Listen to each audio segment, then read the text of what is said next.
Fantastic. Hey, it's Collin. I'm about to dino nug. That's a good noise. All right. I hope this works. But if not, we got to back up.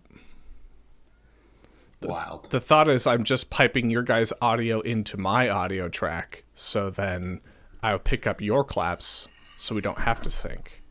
I'm all about piping, personally. Yeah, exactly. Yeah. I feel like the Treasury Department employees probably felt when Elon came in and he's like, I need the keys because I'm going to jack everything into Dogecoin. Like, that's how I feel when you're explaining this, Griff. Yeah, man. Just get Mark Cuban's guides to podcasting, and he'll do it all for you.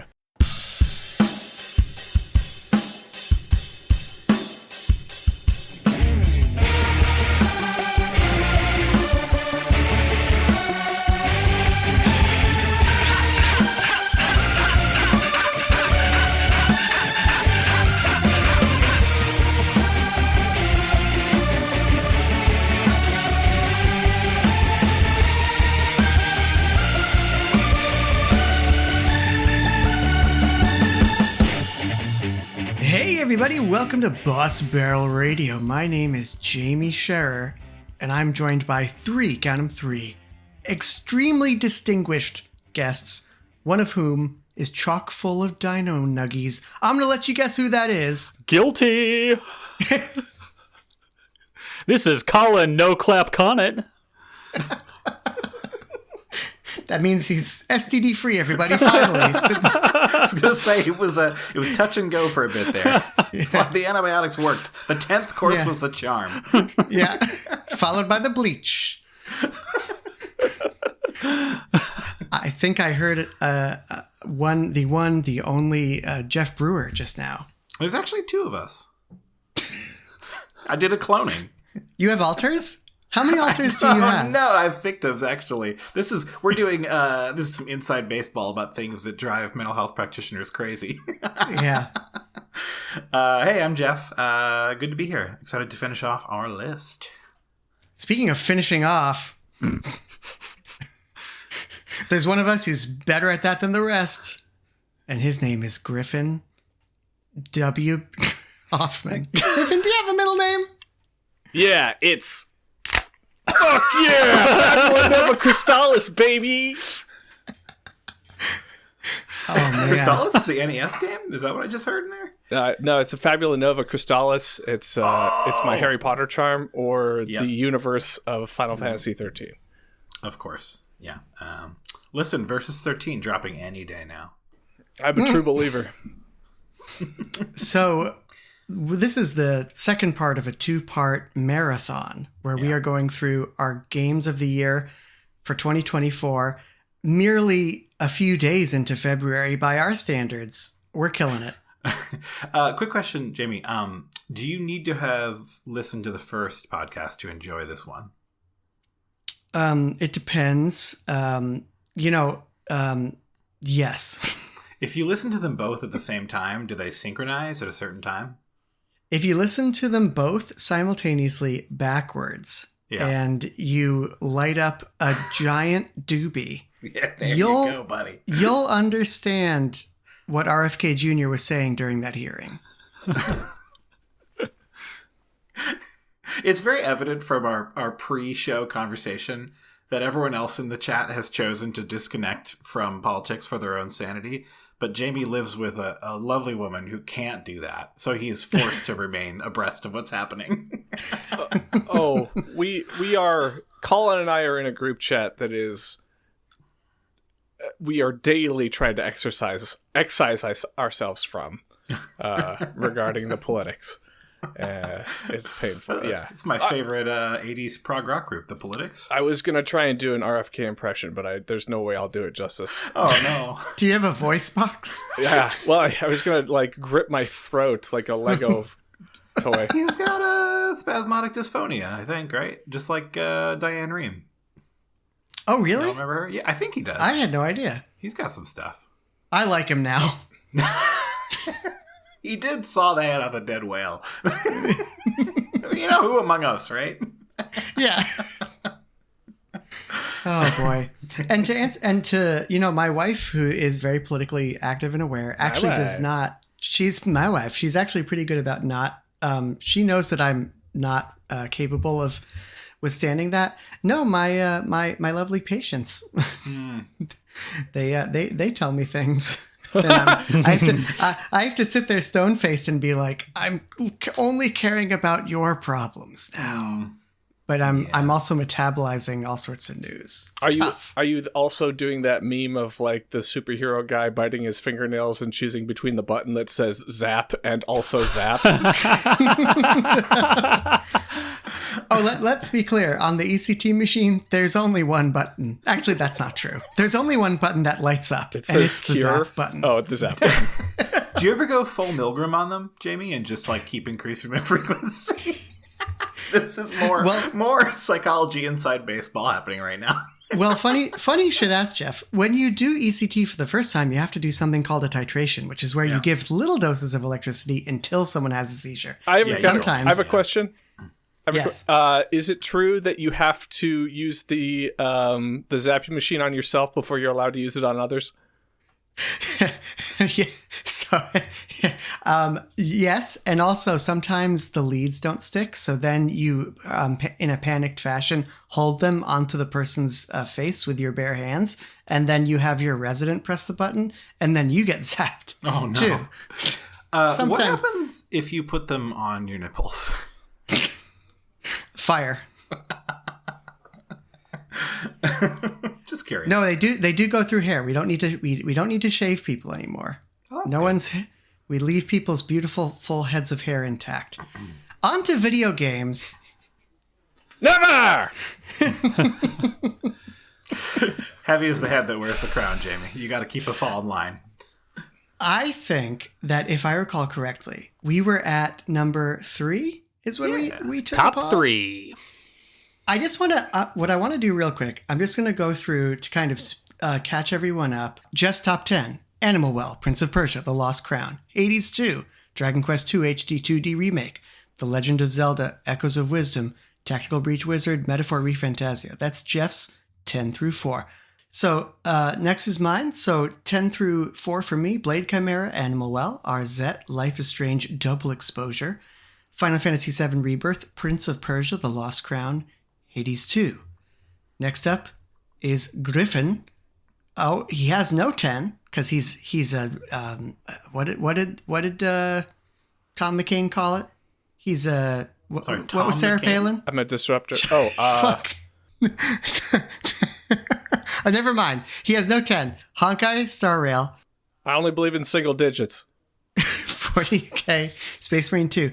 Tekken 8. Genshin Impact. Final Fantasy VII Rebirth. Balatro. And then Collin filled with Dino Nuggets. Also no 10.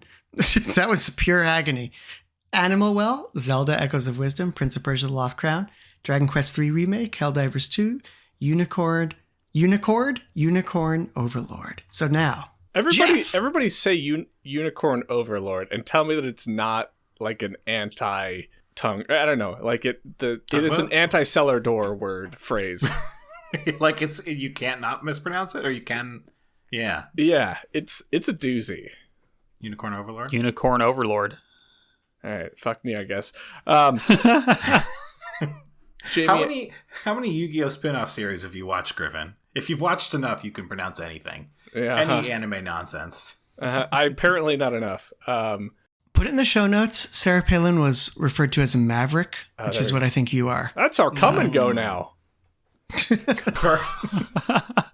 I do have one thing I want to add to your beautiful recap there, Dr. James. That's my father. No, it's not. Interesting. This is going to be a spoilerific episode because we're going to be talking about the best games of the year, which means we might be talking about the end of Final Fantasy. Yes. Oh, the end of no, it's the end of the middle game of the trilogy. So, and the listeners get to hear me be spoiled live because I don't know how. I don't think I'm gonna finish it. So you dirty game unfinisher. Wow. That's what Griffin's been telling me for decades. Colin, I don't know if you listened to the Vault episodes where we had a heated dispute about Dragon Age Inquisition. I did not hear this. It's the stuff of legend at this point, but Now I want to, though. If you don't finish a game, you're a bad man or woman or person of whatever gender you want to be, but you're bad. Yes. I took that angst and I turned it into a medical degree, and now I zap it into people every day. That's where I put that rage. That's all you do when you subconsciously plant things in their minds. You just tell them it's okay not to finish things. Mm-hmm. I think that's a very One soldier at a time. reasonable. That's very reasonable. It is okay to not finish things. You just can't provide commentary on them completely. I would say that somebody who didn't finish something's commentary is less impactful than somebody who did. Listen to your measured comments. Argument reopened. Oh, fuck Dragon Age and that horseshit. I feel like unfortunately, Corypheus is a nuanced and beautiful man, and he's character depth for days. unfortunately for us, that series is probably dead now after the most recent game. So Killed a noticeable absence on everybody's top 10 list. I did not even buy it. I played it for maybe 20 minutes. I'm talking about Dragon Age 3 here. Clearly Clearly, the worst game ever if you're not playing it year after year. Was Inquisition 3? It was, right? Yeah, it was. Yeah, anyway. Hey, should I talk about my number 3 game? Let her rip. Alrighty. So my number 3 is Lorelei and the Laser Eyes. Griff told me not to play this. I did. Jeff, Why? you told me to play this. Yeah. Okay, hold up. Let me provide a little summary of this title, which I've spoken about on previous podcasts, but just for those who don't know. Lorelei and the Laser Eyes is also a bit of a tongue twister. It is essentially a puzzle game. A puzzle game with an art style, if we're reviving yet another podcastian joke. It is a puzzle game that is set in like an Eastern European country of indeterminate title. I think so. Yeah, you are a woman who is investigating. God, it's been a while. I don't even remember the story beats anymore. You're there. You're investigating. I think like a disappearance or something. The plot is parceled out in kind of these weird, abstract, absurdist ways. Without it feels timely. First of all, but second of all, it feels overused. But I would describe this game as quite Lynchian. Hell yeah. Yeah, it is very much influenced by Twin Peaks, by Art House, and also by Resident Evil. It does the fixed camera angles. You're exploring a spooky mansion with a small amount of peril, and some very direct homages to Resident Evil. And in doing that, there's like a really cool, like, black and white-ish with like pops of kind of like cool, oversaturated pink art style. The music in the game is really good. It's sparingly used, but when it is used, it's incredible. It's just a really good vibes game, honestly. Like I'm not one to play a game that just has puzzles for the sake of having puzzles. And there's a lot of that in this game, but it gets away with that, I think, because the central narrative is so interesting. So it kind of plays with the supernatural, but never really chooses a side. So there's a lot of really weird stuff happening in this game that hints at a world beyond our own. There's some mythology around something called the Third Eye, which essentially is supposed to be like something that has to do with the creative spirit, but people who perceive it go insane. And various characters, Stephen King. Yeah, various characters in the narrative are trying to interface with this thing, which may be illusory, may be real. There's some really cool and creepy stories that are kind of running in parallel. They do some really cool stuff with kind of playing with like the video game medium within the game. So like not only are you in this mansion, but there'll be times when you'll go into games within the game, essentially. Like you'll play PS1 looking titles, and those are just like, they're so atmospheric. You do some really cool stuff around like glitch hunting in those games, but it just, I don't know, something about this world is just really cool. The art style is super evocative. The puzzles are good, I think. They're mostly, like I said, just number puzzles, but they're very compelling. They're fun. They're never too hard. The payoff at the end of the game is really cool. I think it tells a story that like is coherent if read one way, but also, again, I think just sort of plays with a larger kind of magical narrative, which is really, really interesting. I know we said we'd be spoiling games, but I don't really want to spoil this game because I think it's a special game, and I think that it doesn't need to be spoiled. I think all you really need to do is look up the game, look at some screenshots. Oh, also, it's made by the folks who made Year Walk and 80 Days and Device 6. I can't remember the name of the developer right now. Ooh. They also did Sayonara Wild Hearts. Not the Chinese Room. No. I did play Sayonara Wild Hearts. I love that game and that soundtrack. Yeah. No, it's a great game. I'm going to look up who they are. They're some kind of Northern European devs. And while you're doing that, Geoff, you said you played this with your SO, right? I did. No? Yeah. And so that's not common. So it has a lot of puzzles, and there are some puzzles which are sort of environmental in nature. And then there are also these puzzles that are basically there's just a bunch of doors that open shortcuts around the world, around the mansion, and each one has like an associated puzzle in a book. And those are very like consumable for someone who maybe doesn't want to interface with the game world that much, but just likes solving puzzles. So Jessica would engage with a lot of those puzzles and had a really good time solving them. And it is very rare for her to like come along for a game that I'm playing. So that was really cool. So there is kind of an opportunity for engagement from significant others. And I think it is a fun game to watch. And it is like it doesn't require a lot of the player in terms of understanding how to, use complex systems. It's actually a one-button game, which some people criticize because it literally doesn't have a back button. In order to go back, you have to scroll to the bottom of lists and hit the back button, which I don't care about. I think it was an interesting stylistic decision. But yeah, it's a single button. I think any button on the controller will work, and then analog stick for the whole game.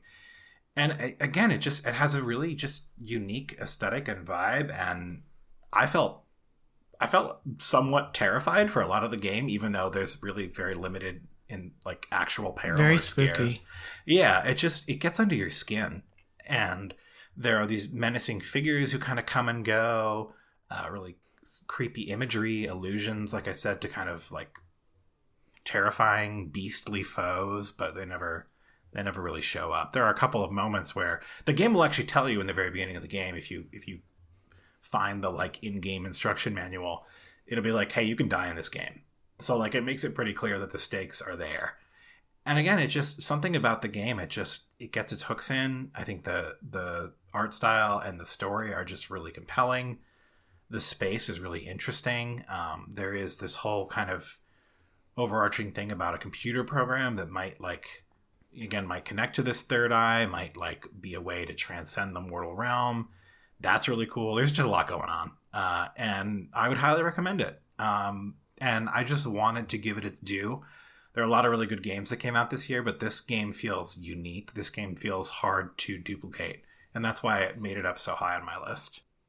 But Griff, you didn't like it enough to tell Collin, who's full of nugs, that he should not play it, nugless or chock full? All right, let me clear that up here. Let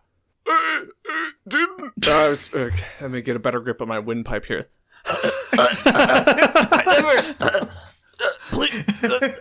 didn't actually say that. It was that he has more work to do than to go play Lorelei and the Laser Eyes. Do you not support these onesies that say that I'm quoting the study that said he should not play Lorelei and the Laser Eyes. It should just be playing a different game that's probably better than that. Wow, okay. So you were like, I didn't say that, good. And then you proceeded to just shit all over it. That's what I'm hearing. No comment. Okay. Also, Simogo is the developer, in case folks were wondering.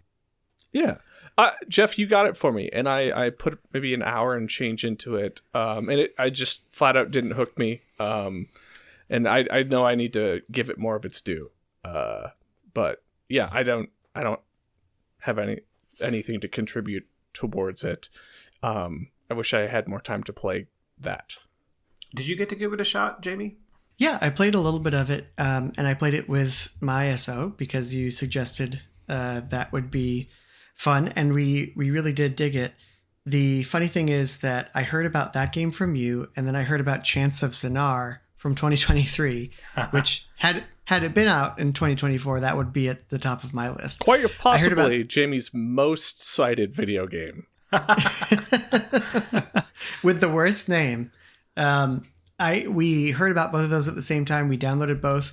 Shannon and I both really responded to Chance of Sinar. We were like immediately drawn in, and we're still playing that together. And that kind of outshined Lorelei and the Laser Eyes. But I'm excited to finish Chance of Sinar in 2027 so that I can play Lorelei and the Laser Eyes in 2029. You didn't finish that ding dang language out yet?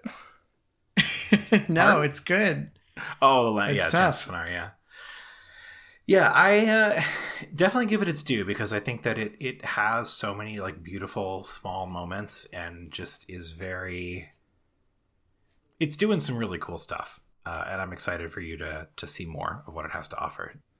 I think, Geoff, I would say like my initial reaction to playing it was like it was exhausting to navigate, and like if you're telling me that the output of what that thing provides is fantastic enough that the throwback to PlayStation era kind of like junk is worth it, then I will keep going. But it does to some extent feel tiring. Yeah, if you're not immediately enjoying the game's presentation, then you're probably going to struggle to get drawn into its world, is what I would say. Gotcha. Okay. For me, I was just very struck because it's very angular. It's like grayscale, like I said, with these pops of pink, which just really lend it a really unique style.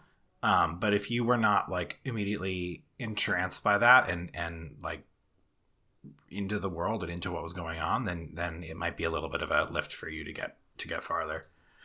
But it makes me sad because it was such an incredible game, and I think about it a lot.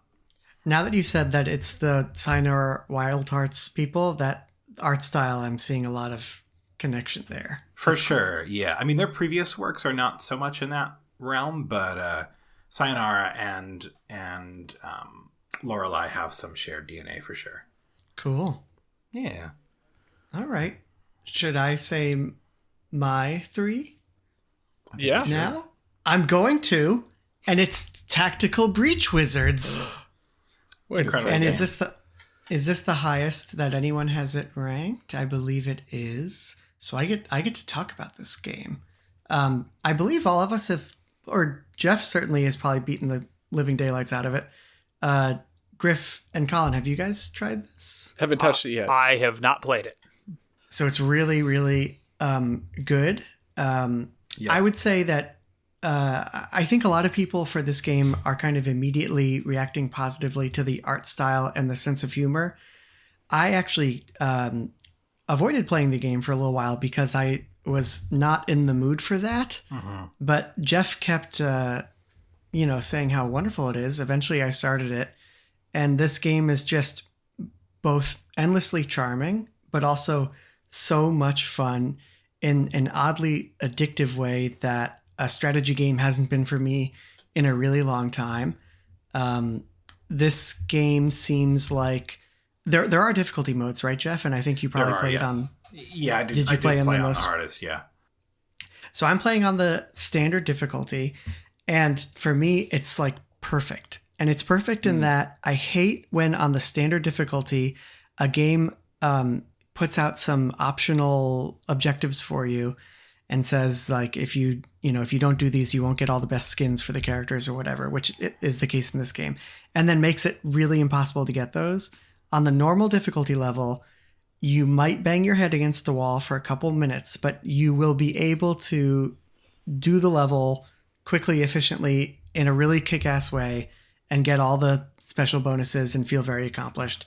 This game is doing that for me. I love it. And the sense of humor really grew on me. I hope, Geoff, that the strength of the writing and the charm of the characters persists as the game goes? I think it does. I think that the humor, I'm with you, Jamie, in that the humor is like, I liked it all the way through, but I was like, I could see how this could grate. And I think I was very cautious in my recommendation on that front, because I was like, this is like a very specific kind of humor that's like very... It's like you kind of know when the puns are coming, and they're just like, it's always like kind of one-upping itself a little bit with the jokes. And I think they landed for me, but again, it feels like it almost reminds me of the way like people find like Buffy humor to be dated now. I'm like, this could be dated in like 5 years. But regardless, it's really fun, and I think the characters are cool, and the world building is interesting too, right? Like your wizard cops, your wizard cops that can manipulate time, is what I would say. And you didn't mention this, Jamie, so I thought I'd throw it in, but the gameplay is probably closest, honestly, to like Into the Breach, and that it's a lot of like pushing and pulling units around, and sometimes getting around traditional methods of removing them from combat. Like the big thing in this game is defenestration, so throwing folks out of windows. And this is part of, I can't remember the guy's name, Tom something or other. This is part of his series of defenestration games. I've loved I've loved all of his games. Like Strand games. Like Death Stranding. He made Heat Signature and something else that I can't remember the name of right now, but really cool stuff. But anyway, he's always kind of included throwing people out of windows in his game, but this one he like goes all in on it. He's like, you're doing it all the time, and it gets you in the door because it looks like XCOM, but then you start playing it and you're like, yeah, this is Into the Breach. Very nice. Yeah, very nice. I do want to play because I've heard good things, obviously from you guys, but also from other folks. And but my only hesitancy is that when there's a developer who's like, yeah, my thing is defenestration, and that's like my joke, and I made all these games around it, is to me like getting into like you're a Sonic fan kind of a person, huh? No. The games. It's not that. The games all contain like it just happens to be the case that all the games have a mechanic where you can throw folks out of windows or you can break through windows, but they are not. It's not like that. Okay. They're not even the fact that like that is a big part of this game. It just happens to be the case that like that's where the kind of direction of this game landed. They're not leaning into it all the time as jokes. They do it a lot, but it's there's a lot of other stuff going on.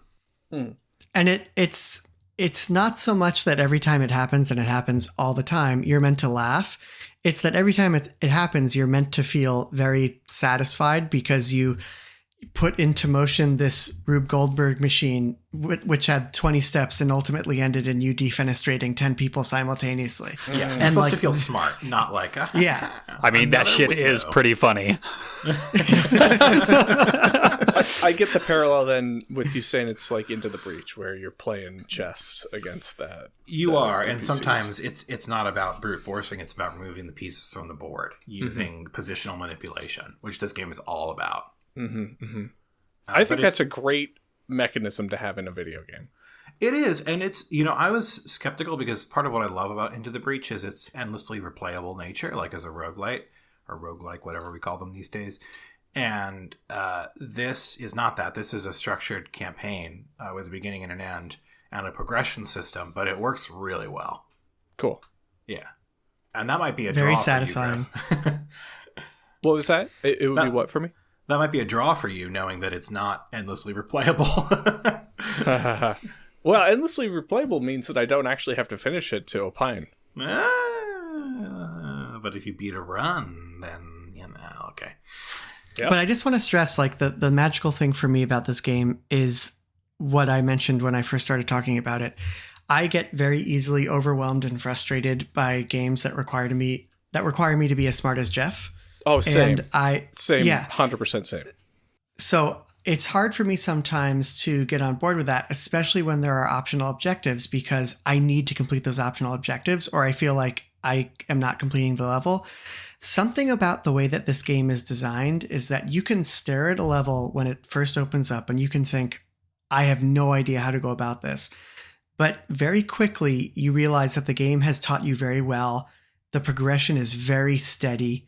and new ideas are kind of meted out at the perfect pace so that an idiot like me can just feel like a genius playing this game. I think that's its biggest strength. The art is cool, the story is cool, the hard-boiled like noir fiction kind of thing is cool, but the gameplay is just the thing that like gobbled up 10 hours of my time without me thinking. Yeah. Sweet. And I do like that you hate that guy Steve the whole time. Yeah. Who's like a bus wizard or something. Or like a bus warlock. Yep. What? It's a whole thing. Don't worry about it. Yeah. It's done well. Yeah. It's like you could either choose to engage with what the game is giving you or not when it comes to that kind of stuff. And I have very fond memories. It was really good. It's absolutely worth your time. I'm so glad that you liked it so much, Jamie. Speaking of hard, Griff, what's your number? Still working through those nuggies, buddy? Or whatever you were doing before? I have not eaten any goddamn nuggies. I'm just a simple man with a butt full of nuggies. They go in the mouth, dog. You made me snort, Collin. You're eating them the wrong way. Boofing is a perfectly viable way of consuming my nuggies. Okay. Boofing ain't easy. If you ain't boofing, you're goofing. Griff, you want to tell us how easy Elden Ring Shadow of the Erdtree was for you? All right. Get out of this room here. Collin and I are going to talk about a real fucking video game. Fuck yeah. Not these art styles with an art style bullshit. You both have that as your number 3. Hey, guess what game I haven't even played yet? That. Astrobot. That too. Low blow. Okay, so my number 3 game is this game called Elden Ring Shadow of the Erdtree, which is the DLC to a video game called Elden Ring. Not even a game, but bigger than most games. Totally. So I don't know, Geoff, Jamie, neither of you played Shadow of the Erdtree? No, I would like to eventually. Yeah, I loved my time with Elden Ring. That would require me to turn on my PS5, which is, I don't know. Okay, good to know. So, Collin, you have this as number 3 as well, so we can go and just chat about it. We sure can. This game's fucking rad. I'll start out by saying, if you liked Elden Ring, this is more of that in a great way. So, to relay my personal situation with it, I turned the PlayStation on. I know, crazy. And then I was like, all right, it's time to get into this new DLC and new content. And then I spent probably like 6 hours playing the old content to refresh myself on it. Not because I was like, well, I need to get good before I get into the Scooby-Doo realm. I was like, okay, this game's just fucking super fun to play, and I was like trying out some new builds and trying out some new weapons, and it was so enjoyable to be back in Elden Ring that I was like, I don't even need to play Shadow of the Erdtree. I just fucking love this game. I mean, you might as well just put a game that came out a couple years ago on your list. It's a contentious game, right? To pick as the game game that is coming out this year because it's DLC for the year. But as Collin said, it's so content full that it's crazy to think of it as like not a full game. It is an extremely substantial DLC. The only bizarre thing is, in order to access it, you have to engage with certain milestones in the main game. You have to beat Moog, right? And Radon. Okay. Where do you fight Radon? I don't even remember. Is he the one who's out in the desert? Yep. Oh, yeah, he wasn't. Yep. Yeah. Right. He throws all sorts of spikes at you, and then I die. He do that. So that's a problem. You can summon a lot of buddies, and then he won't get you spiked up as much. Mm-hmm. It's true. I think he might have been the thing that got me. I did get to the snow area, but I don't know if I beat Radon. But continue. You probably did. Well, I was going to say, I think, Collin, you should take some time here to describe what you loved about Elden Ring, Shadow Realm. I love everything about Elden Ring in general. What a fantastic game. I didn't go directly into it. I replayed the entire game to its full extent and then went into it. And I'm kind of glad I did. Instead of just going in at New Game Plus 6 or whatever. That might have been a bad experience. It is not easy. It is not an easy DLC, which you find out pretty quickly. I heard they made it easier, so no, it murked about 5 seconds after starting it. But the art style, I mean, just like Elden Ring, the art style is amazing. Is there ray tracing? Yes. There sure is. Thanks. Wait, really? I don't know. It's on PlayStation 5. It's using Elden Ring, so whatever the fuck was there before, now there's more of it. So they did whatever they did to make it look very pretty. It is a beautiful game. What did you think about the bosses, Griff? They were fantastic. The bosses were fucking cool. There were some highlights. Geoff, you made a comment that like they made it easier, and that's absolutely true. Like the final boss in the game was nerfed many times, right, to make it more palatable. And the final boss in the DLC. Yeah. The DLC. The unnerfed version of the final boss was my nightmare. Mm-hmm. and to be clear, too, Collin, you don't play using the tactics that I do. So I don't play using summons or anything like that. I just play me versus boss. I was like that in every other Souls game, and then I feel like the summons were just so integrated in Elden Ring that I was like, whatever. Yeah, and I'm a fucking idiot, so I use the summons to help me brute force my way through things. And no difference in this game, but I had a great time with like the big mid boss. The Mesmer fight was, that's the one that's on the advertisements, right? So it's the guy. It's the guy. It's the guy. No spoilers there. You fight Mesmer. It's an incredible boss fight. Was Mesmer mentioned in the plot? Because I don't remember. In the plot of the original game, no. Yeah. Okay. No. He was plastered all over the trailer for the DLC, and he's on the cover of the DLC. Yeah, but I don't have a screen in my house. That's a problem. Except for the Switch. I think what's weird about this game, though, is you jump into it and you're like, okay, how are they going to do this? Do I warp into some, other realm where I am having to restart and collect souls and blah, blah, blah? And yeah, the concession is you land in this new area and you're basically like soft capped at a nondescript limit to all of your abilities and stats and shit. You can still level up like normal, but now you also have Scooby-Doos. Yeah. You gotta get your Scooby-Doos. And your Scooby-Doos basically are like undoing that nugs that you gotta get your Dino nuggies. Shadow Tree nugs.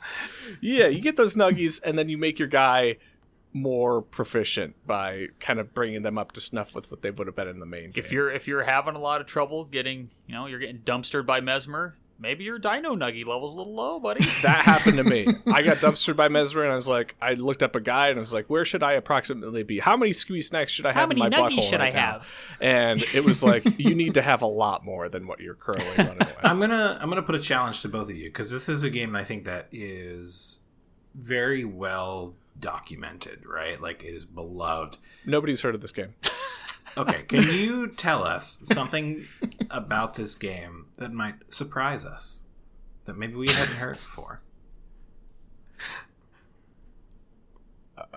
Or not. I like the question.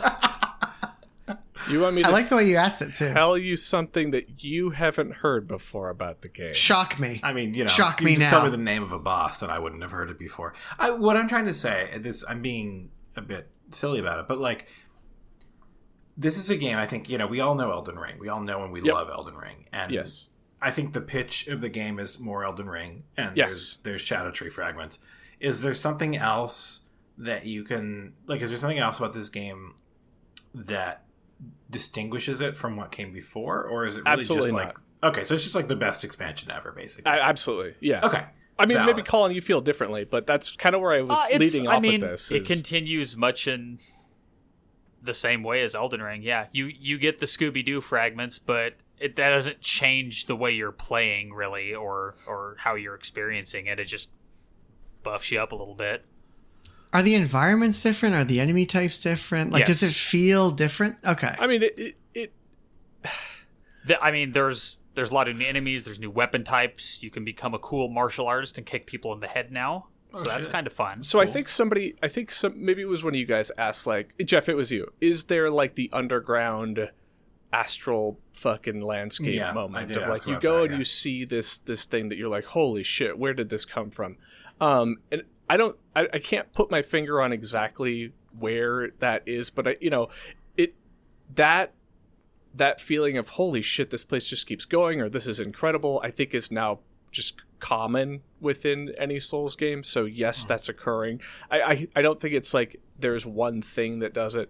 I think there's some weird things in this game that are so let me cite actual examples here. Collin, help me with the real names, but the location where you have to use where you should use the stealth for the frenzy stuff. Oh, the Abyssal Woods. Yeah, that one's kind of wild. I actually forgot about that. That was weird. Yeah, and it does inject a new mechanic that they've never really done, which is, some stealth activity that you can engage in, which is, it's a Souls game, so you can approach it at face value and do what it says, or you can outthink it and approach it a different way. It's very, very interesting. So I think that's novel. But again, like, the selling point to this is not its novelness. It's not its novelty. It's more fucking Elden Ring, and that's amazing. And they do a great job of giving you that progression feeling that you enjoy, that, is that, like, selling point of Souls games of, like, okay, I'm getting better as I progress here. And they do it again. And it's fucking great. Is there an area that stood out for you? Whether it be because of the art style was really cool, or the boss was cool, the enemies were neat. You and I've chatted about how fun the Mesmer fight was, how challenging it was.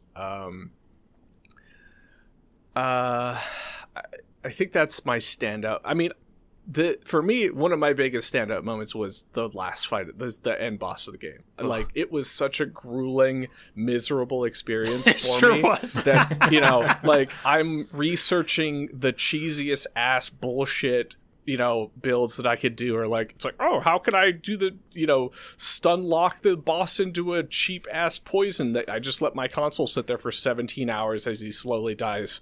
Is that something that I want to go down the path of? But no, I ended up just finding like a really, unga bunga dumbass build to go with. And I was extremely dead inside and felt no joy upon finishing that fight. Yeah. And I couldn't see anymore. It's a grueling experience. Again, but it was really fun. Yeah, none of this stuff is new or novel for Elden Ring. It's just cool. Maybe I don't have a good answer for your question, Collin. Is there something particular? I was just thinking about the frenzied flame house and how you have the cool particle effect in the air. And this is obviously like a very old, spooky, weird place. It just had a very cool atmosphere about it. Yeah, I do. I thought that mansion was very cool too. The boss fight in that one was very interesting. Again, like an exhausting fight, like they all are. Yeah, I mean, I loved Elden Ring deeply, and I think Jamie did too. And the word, it sounds like we should play this game. You have to play. If you loved Elden Ring, you have to. Yeah. Here's the thing: I love Souls games, but I do have a bad habit of not playing the DLCs. Understandable, right? Like, did you play Dark Souls 3 DLC? The best DLC? No. I mean, I've seen it. With, like, oh, no. Nameless King and stuff. Is that Dark Souls 3? Yeah, Midir and Gale and Yeah. So, I'm not in the business here of, trying to convince you guys or anybody who hasn't played it to play it. What I'm encouraging those of you who are on the fence about playing it is that if you liked Elden Ring, it's more of Elden Ring, and not in a just throw shit on the pile and now there's more stuff to do.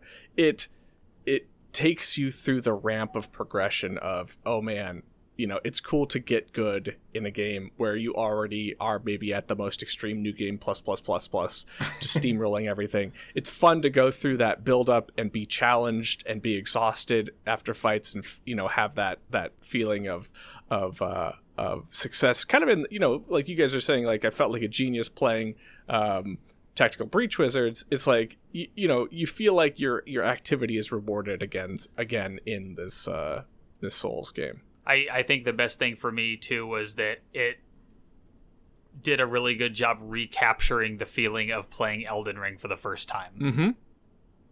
Which is something that I kept saying after I finished Elden Ring for the first time was, wow, I wish I could play this game for the first time again. That was so awesome. And hey, here we are.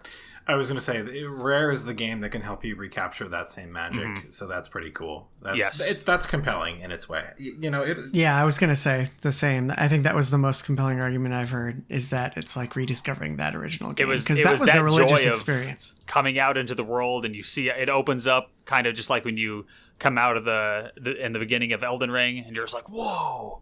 And then it's all brand new. Where's my maiden? But it's still Elden Ring.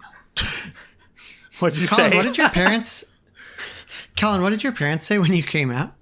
Griff and Jen, what did you guys say? Get back in that catacomb! Oh! I mean, not that I need to be convinced to play this game, but I appreciate you guys just giving it a little extra push there around, like, why are we honoring this DLC? Partially because the base game is incredible, but partially because it takes you back to that moment of, like, I'm doing an Elden Ring again. Oh my god, Griff. Yeah. We almost forgot. Oh. The best part of the DLC. Oh my god. Egon. Fuck me, I forgot about that. Egon from Ghostbusters. He's in there. Character of the decade. The great... maybe the greatest character of all time. Yeah. Dude... voice actor extraordinaire. I don't know who this was. I didn't look him up, but the NPC that is in the world by the name of Egon has a standout performance in this extremely cinematic fight, and it is like no one in any media has as much passion as this man. Yeah, what I know. This is the Randy Savage of Dark Souls games. Oh, you're not wrong. Games. Yeah, he is cutting the sickest fucking diss track promo against this fucking dipshit dragon while you're fighting him, and it is phenomenal. Wild. Okay. Oh, it sounds like a good time. Okay. All right. Yeah. You've got our good. attention. Thank you for remembering that, Collin. And that's a really fucking cool thing too, right? That the mountains and the dragon lands. Yeah, the mountain was cool. Yeah. Damn it. Or just like, oh, you're going to walk over this humongous dragon body. Collin, did you just say damn it because you're going to go home and just start a new save in this game? God, I might have to. Oh, I love boy. it. You got to start It's a too new good. Elden Ring file, put in 100 hours, beat Moog, and then do another Elden Ring Shout of the Air Tree run. Well, because it was both of your number threes, and I feel like you've both sold Geoff and I on it, and Colin's going to go home and play it again. I'm playing it right now. He's going to stock up. I think we're back to Geoff. I believe we are. Geoff, what's your number two? My number two is... Is Balatro? Balatro? I don't know. I guess it's Balatro. Griffin, you got this on your list. So this is an interesting one for me. I had a really good time with Balatro. I put in some hours. I thought, I was like, this is doing some really cool stuff. And I think I may be at a point where I don't need to engage with its mechanics or gameplay ever again. But I think the reason that it's so high on my list is because You're an addict. No, I haven't played it in a long time. It just... Sure. It was... Okay. We all believe you. When you do play it, how many hours would you say you play it for? When was the last time You played it so much you couldn't remember what happened. Do you feel like you need to play more and more to get the same or even less gratification out of it? What does this affect on your relationships? Anyway, no. Are you failing major role obligations because of Balatro? No, Balatro, I mean, it is a game about poker, so, there's something there. But no. Barely knew her. You're welcome. You son of a gun. No, I think the reason that it's so high on my list is because it is a transformative game, right? Like it there's not really anything quite like Balatro out there. I mean, that's not true. Now there's plenty of games quite like Balatro, but it kind of pioneered a new genre, which is, I'm just going to call it like making simple games. Destiny likes. No. It's like making simple games fun and endlessly replayable and like hacky. Like taking poker and turning it into like a Vampire Survivor. Yeah, that's what I was going to say. Didn't Vampire Survivor do that? Yes, it's not the same. Is this like Vampire Survivor? They're not even exactly. They're identical. No, get out of here. They're not the same. They're not the same, but I disagree with you, Geoff, in that I think that there is something to be. This is not novel, okay. But this is a well executed, beautiful, simple game. Using systems you probably have a very easy grasp of. Yeah, I mean, it's not novel in that perhaps it owes some of its lineage to Slay the Spire, which it, because it has a deck building element, right? Mm-hmm. Like it's not novel in that there are other things that perhaps it shares some DNA with Vampire Survivors. Although I'm not sure if I see it. Well, certainly poker, obviously, but I think it's like simultaneously so pure. In like its focus, which is just score as high as you can in a hand of poker, but also like so it does so much with that. It gets so much out of that, and the choices that you're making are very much they're just math problems. They're like very plainly just math problems, but somehow it works. And I just think that's cool. I think that it. Again, yes, there you can identify antecedents, right? It's not like it came out of nowhere, but I think that it just does something really interesting, and I think that people have been chasing Balatro's gameplay loop and concepts pretty much all year. And I think that it kind of burst on the scene, right? It's a game made by one person, which always means something to me.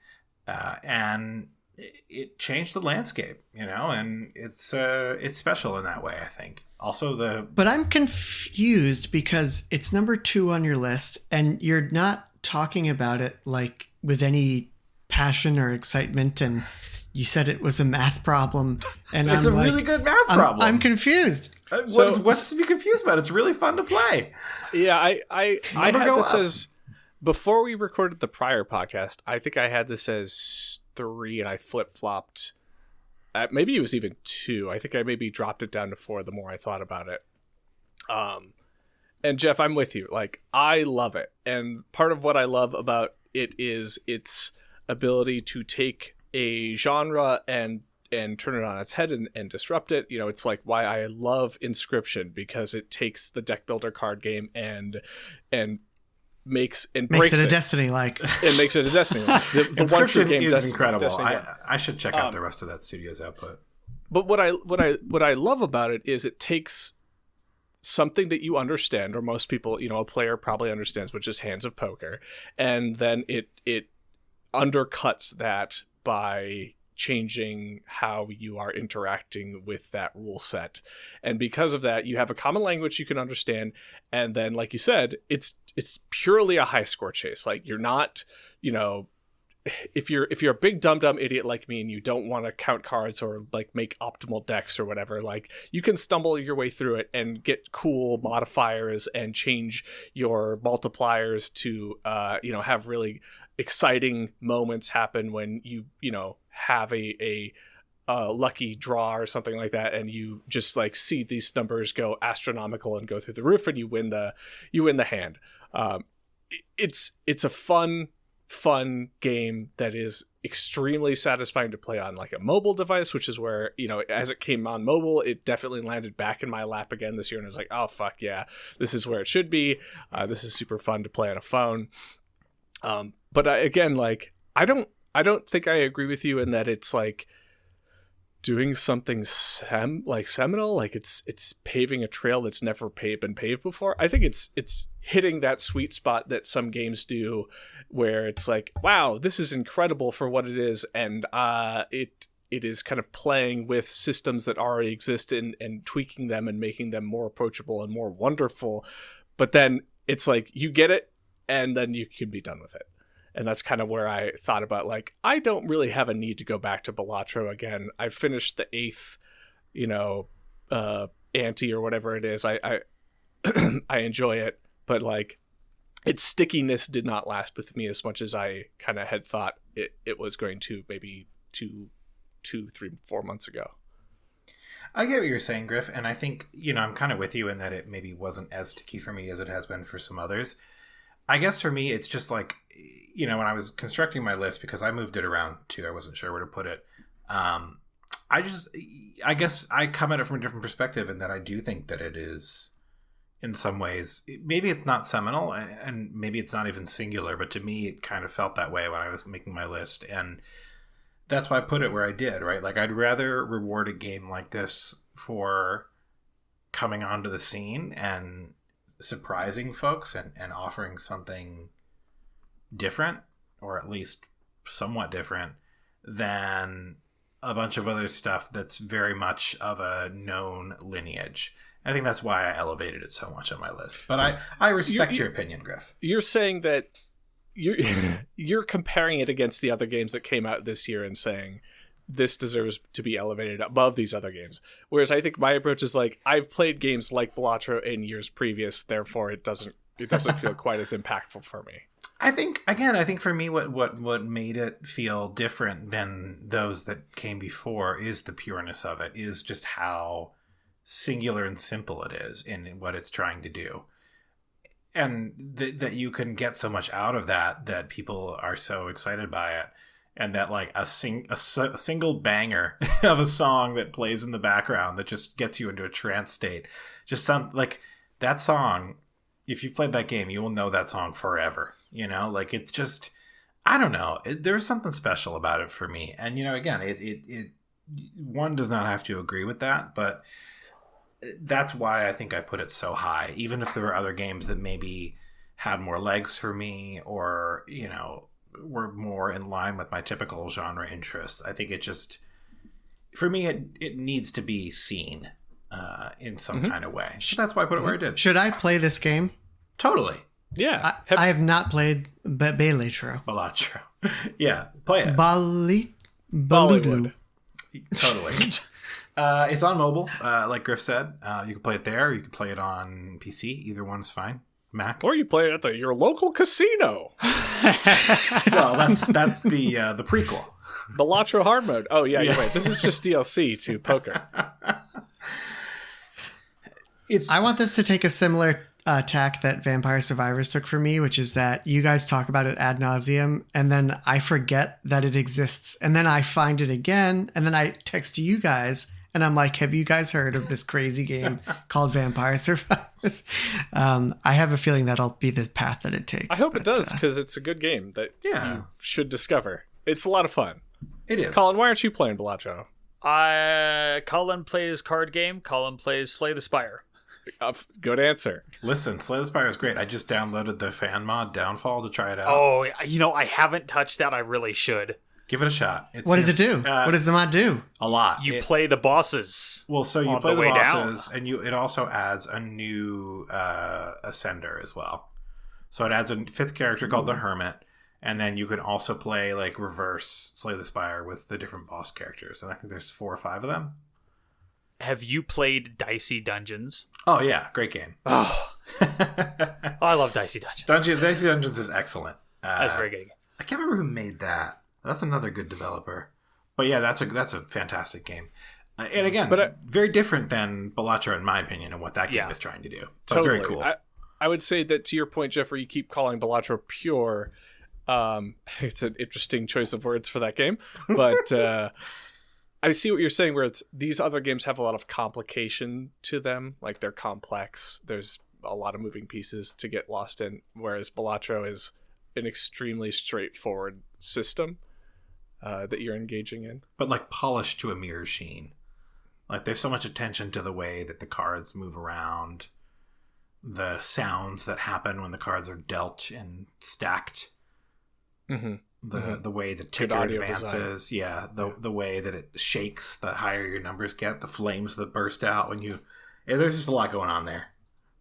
And the fact that it was made by one person makes me inherently less skeptical of those things. I don't feel like there's a committee of people like conspiring to hook me. The thing that absolutely made me adore that developer too is, Geoff, correct me if I'm wrong on any of this, but that developer said in his like will and testament or whatever that this game cannot be monetized or used for real gambling.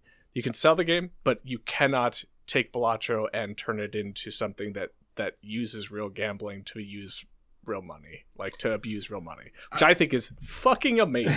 I wouldn't be surprised. I mean, first of all, he's made plenty already. It's made an insane amount of money, but also, my point in saying that is he said that after he dies, this thing cannot be used for ill purposes. So he's literally like put it to paper, like if you do this, my estate will sue you. Well, I mean, yeah. In theory. That's cool. I mean, a man after my own heart. But very cool.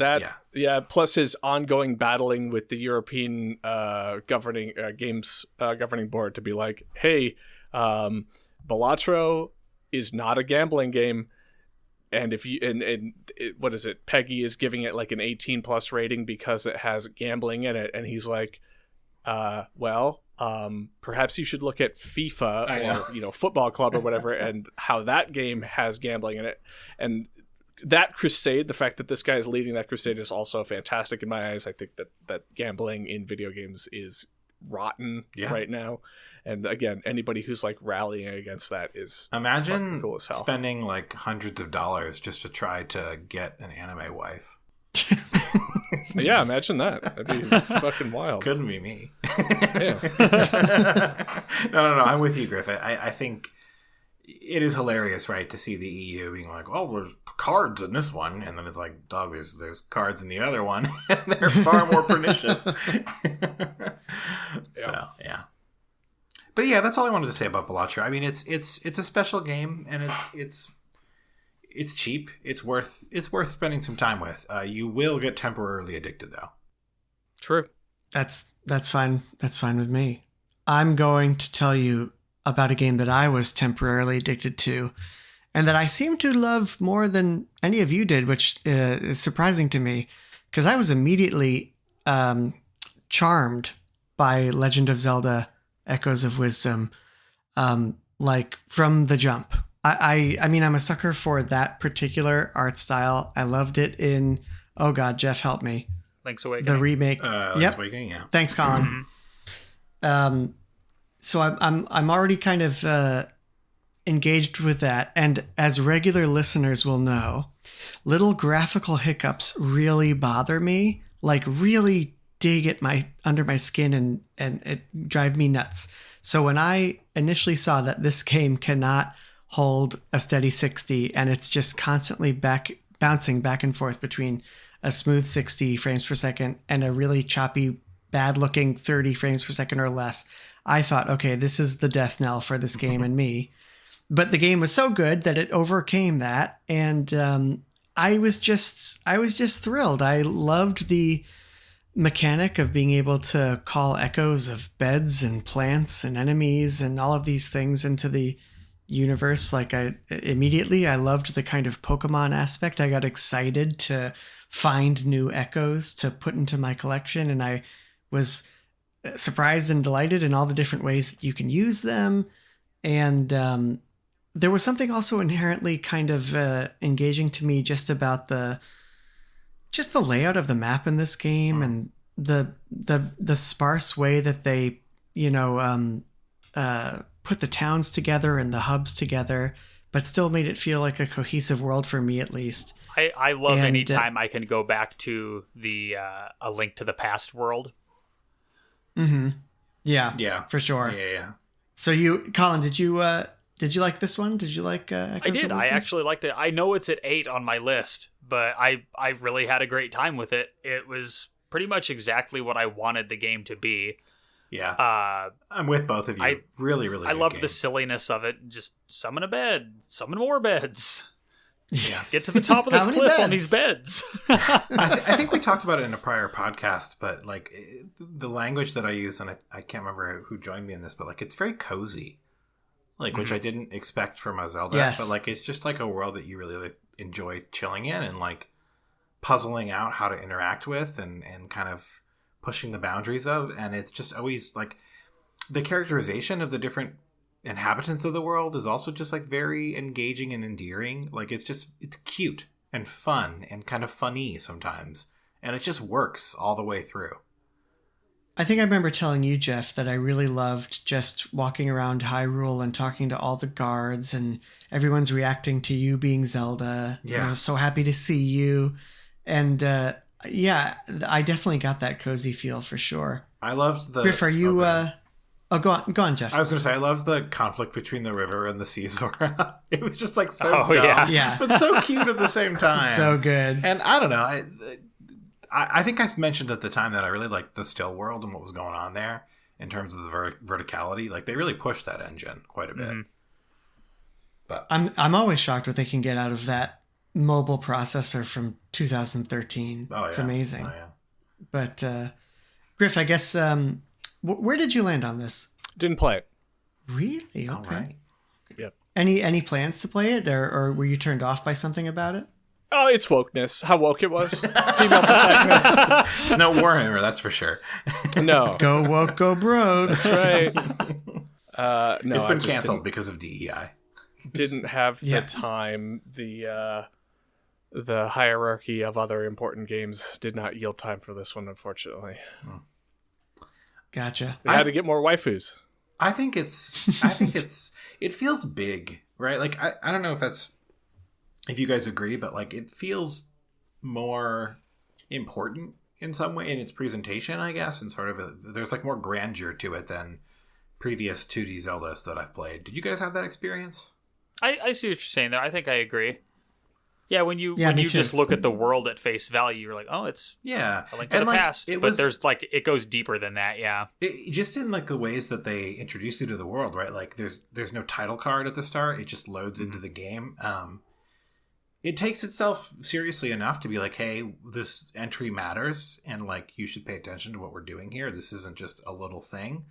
But it also retains so much of the charm, I think, that makes those games so endearing. Yeah, totally. Yeah. It does not feel like especially when you're done with it. It feels like it was a meaty, big old thing. Yeah. That was, yeah. I spent a lot of time Love with a it. meaty big old thing. I'm glad you guys enjoyed it. Oh yeah, absolutely. I'm glad you did too. It was really nice. It actually exceeded my expectations personally. I was a little bit cautious around how much variety would be available, but I think they actually kind of nailed it. Yeah, yeah. I'm seeing here that if we're moving on to Griff, so his number 2 is a game called Astrobot, but Griff is being denied because he's not allowed to talk about Astrobot until right now. Oh, No, not until right now. Until later. It's getting a little confusing at the end here. Imagine not having Astrobot at number 1. I know. Imagine not God, having fools. FF7 Rebirth at number 1. No, I didn't know what to do. Collin with 2 L's has Final Fantasy VII Rebirth at number 2. How do you say 2 in French? Tua. We can't. That's actually copyrighted. We all We did. can't say that. She's canceled now. Y'all, how much of your life savings did y'all put into Hot Coin? I transferred all my Shiba Inu coins and all my Ethereum. I'm all about Melania coin. Oh, y'all see that picture of her where she looks like she's in House of Cards? Did you see what she wore to the inauguration? That outfit was wild. Yeah. Anyway, Final Fantasy VII Rebirth is Collin's. Speaking of supervillains, So it's Collin's I number don't- 2. Yeah. I don't know where to begin with this game. Well, it's my It's number at my 1. number 2. It's my number 1, so you can't begin with it yet. Okay, Oh. good. Then I will not begin. Perfect. This is fantastic, Yeah, actually. I don't want to talk about it either. Okay, good. So this is a game that I think. Okay, so it made it onto your list, Jamie. Wait. What just happened here? So, are we back at Geoff? This is where time to talk about number 1 Sorry, for you. there was not enough fanfare for that. So hold on. Number 2 has been skipped Da, da, da, da, da, da, da, da. by the arcane rules of the round robin, and now we have arrived at number 1. Yeah. What is Which is also Jamie's. Which is also my number 6, which is also a Griff's number 5, which is also Collin's number 2. Mm-hmm. So spoil that ending for me. Just jump right in. Just go for it. Just go for the jugular. End it. Kill me. So I didn't. Biggs the cat dies. No. So I didn't realize that. For some reason, I didn't realize that it was on your list, Griff. So I thought you were like not into it. The Final Fantasy 7. Yeah. I was into it. I finished it, so Okay. I have a valid opinion. There you go. Okay, so Jamie, the game gets pretty wild at the end. You fight Bizarro Sephiroth from. Well, you probably wouldn't know because you never beat the original game. What the fuck? All right. Okay. Hasn't even I'm beat the in- original game? I'm in the crater. Okay. I've seen him. Right. I did Knights of the Round on his ass. I just can't bring myself to finish it because then it's over and then something beautiful dies in my life. Okay. Don't judge me. Now it's just currently rotting, just festering in a sticky ass pile of slop, digital slop. Yeah, you got them disc rots. Never beaten Xenogears, probably my favorite game of all time. Never beaten. That never one's beaten. that one's okay to not be. Shut up. Disc 2 is the best. As a person who absolutely loves Xenogears, you're okay. No, you got to play that game all the way through. It's a biblical experience. Mostly Well, because it again, quotes the I'm- Bible all the goddamn I time. was going to say, it's literally a biblical experience. More like a Torah experience, but whatever. I just want you guys to understand that I get to the final boss, and then I, call it quits right there for emotional reasons. And then you I edge that final boss for 36 years. yeah, Wait a minute, exactly. the time scale for Xenogears is like 15,000 years. Aging is out of control. Anyway, okay, so you get to the end. Cloud's getting all messed up by the black materia. Stuff's happening. He's acting like Sephiroth. Do you shake it? You do. Yeah, maybe. Shake it, baby. There's like a bit of a retcon about how the Gi created the black materia. Clarified butter. Yeah. The ghee is really good for cooking, for curries and stuff. No, there's some weird stuff going on, but you get to the city There's some weird stuff going on. I think is It was the weird that we- subtitle for this game. We just decided that the gi matter now. Yeah, It was it's actually the kinda ghee strange. matak. I think it is, not the ghee matter. You're right. You're so right. That was cool though. I don't know. So you get to the end of the game. Aerith still dies. Spoilers, everyone. Fuck. But like maybe she does it in another universe. They engage with the fact that there is a multiverse happening, and it seems like Sephiroth would like to unite the universes, maybe destroy the universes. I don't really know. Do they address the fact that, like, throughout the narrative, even up to what I've seen, which is a decent chunk of the game, she, like, straight up knows that she's gonna die, and she keeps referencing that fact? Kind of, but not really. So you end up, after she has been slain in the universe you're in, Cloud, like, doesn't know. Like, he thinks he saved her. It's very strange. And then you fight Sephiroth in various forms. You fight Genova like you do in the original game. And then you, like, fight Sephiroth with Aerith in, like, a dream world or, like, a space between worlds. It's real weird. The space between... Jamie, did you finish the first remake? Yes. And at the end of that, where you're like, wow, I just went to the moon and killed Sephiroth, right? Yeah. And then they're like, hey, there's still 2 more games that are going to come out, so that didn't happen. No, that was a feather. It wasn't him. So Obviously. here's my hot take on Final Fantasy VII Rebirth, not the game of the year 2024. Cowards. I went on a big fucking rant about the Aerith thing to Griff. Yeah. Because it pissed me off. It is some horseshit ass bullshit. What did you... let me ask you a question. What did you want them to do with Aerith? What was the big moment that everyone wanted to see? What's going to happen? Is she going to live this time? Let's find Her out. top falls off. So, Her top falls straight off. Thank God. Call me the Italian Congress. So what's going to happen this time? Does Cloud finally save Aerith? It's what everyone's been wanting all these years. Yeah. So the scene happens, and you deflect Sephiroth's blade, and huge pop-off moment. Oh my God, you changed history again. You saved her. But then you didn't save her. And like this weird, deflating, confusing moment where Sephiroth creates a different reality, and LOL, she's dead anyway.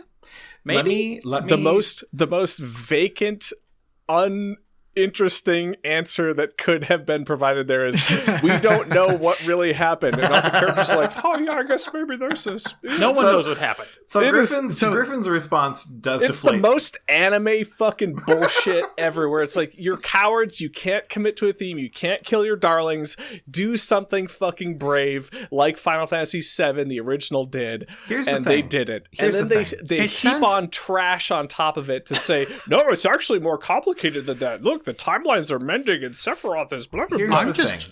I'm just asking questions here. You're not right. Ask questions, because there's no fucking answers.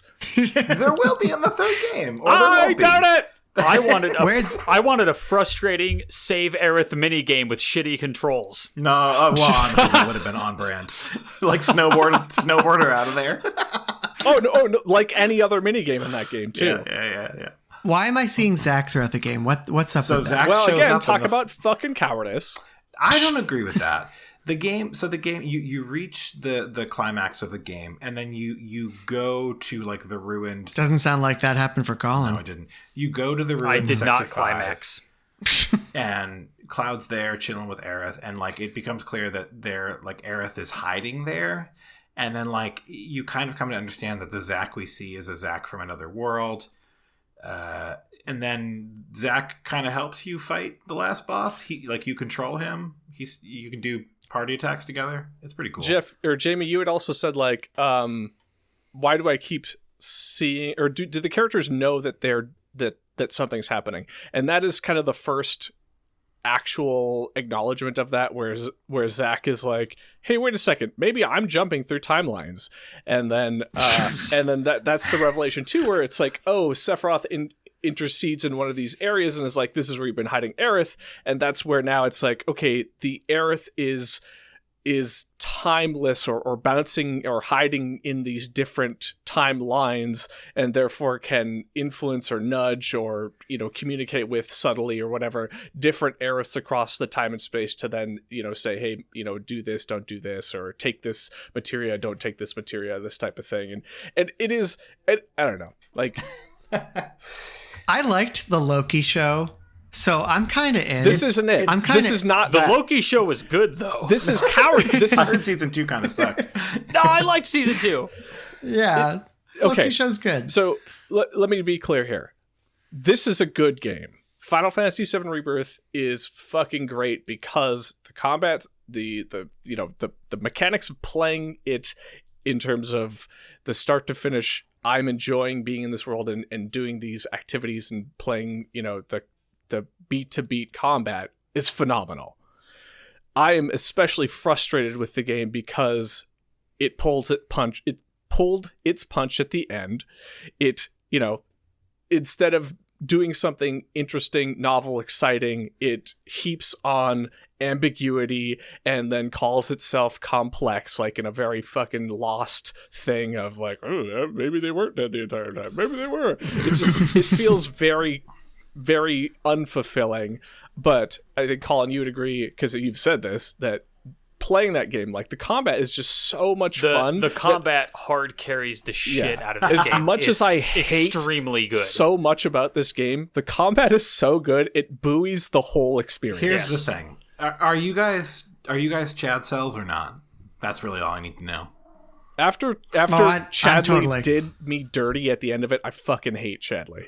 What did he do to you? I did all his fucking missions, and then he's like, wow, it was great spending time with you, Cloud. More like fucking Chodley.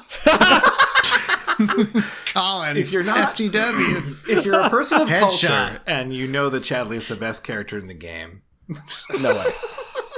No. I just want to make a quick counterpoint. Now, it seems that I'm the only person that has not completed this game, but I will posit that I am the only person here who has played it on a PlayStation 5 Pro. So I think that you guys don't really know what the fuck you're talking Not about. a clue. yeah, new requirement for critique is that you have to experience the game on every platform available. Anybody play it? Is It it on PC? It is on PC. It is now.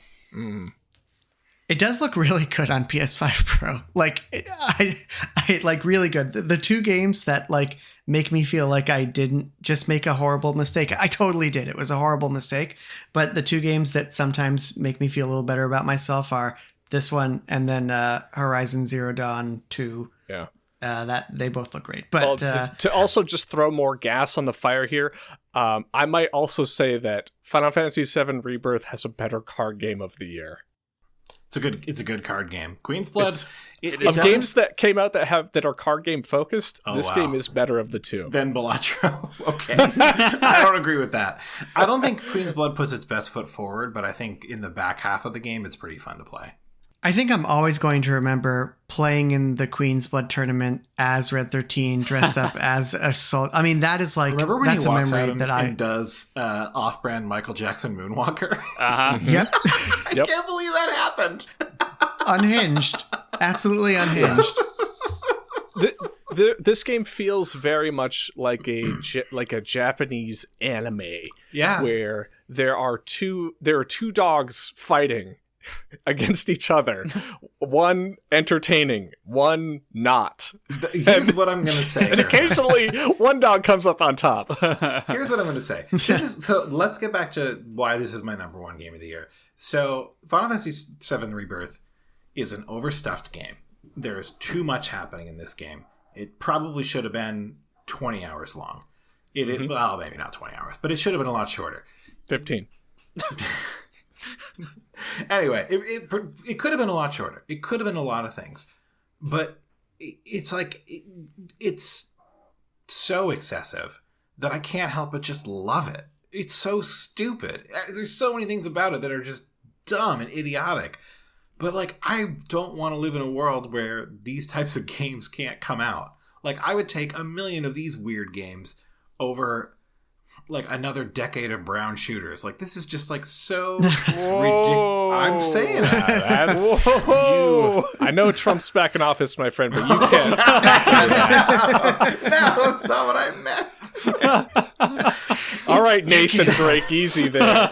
And like, yeah, it's an anime in a lot of ways. Like, it's stupid, but like, I can't believe they had a whole Loveless mini game where you fucking Barrett dresses up like a dragon. So good. You're saying there needs to be more remakes of well-known, beloved properties. This is not what that is. Like, that's not what this is. Like, this is far above and beyond any remake that has come before in terms of Geoff, expanding scope.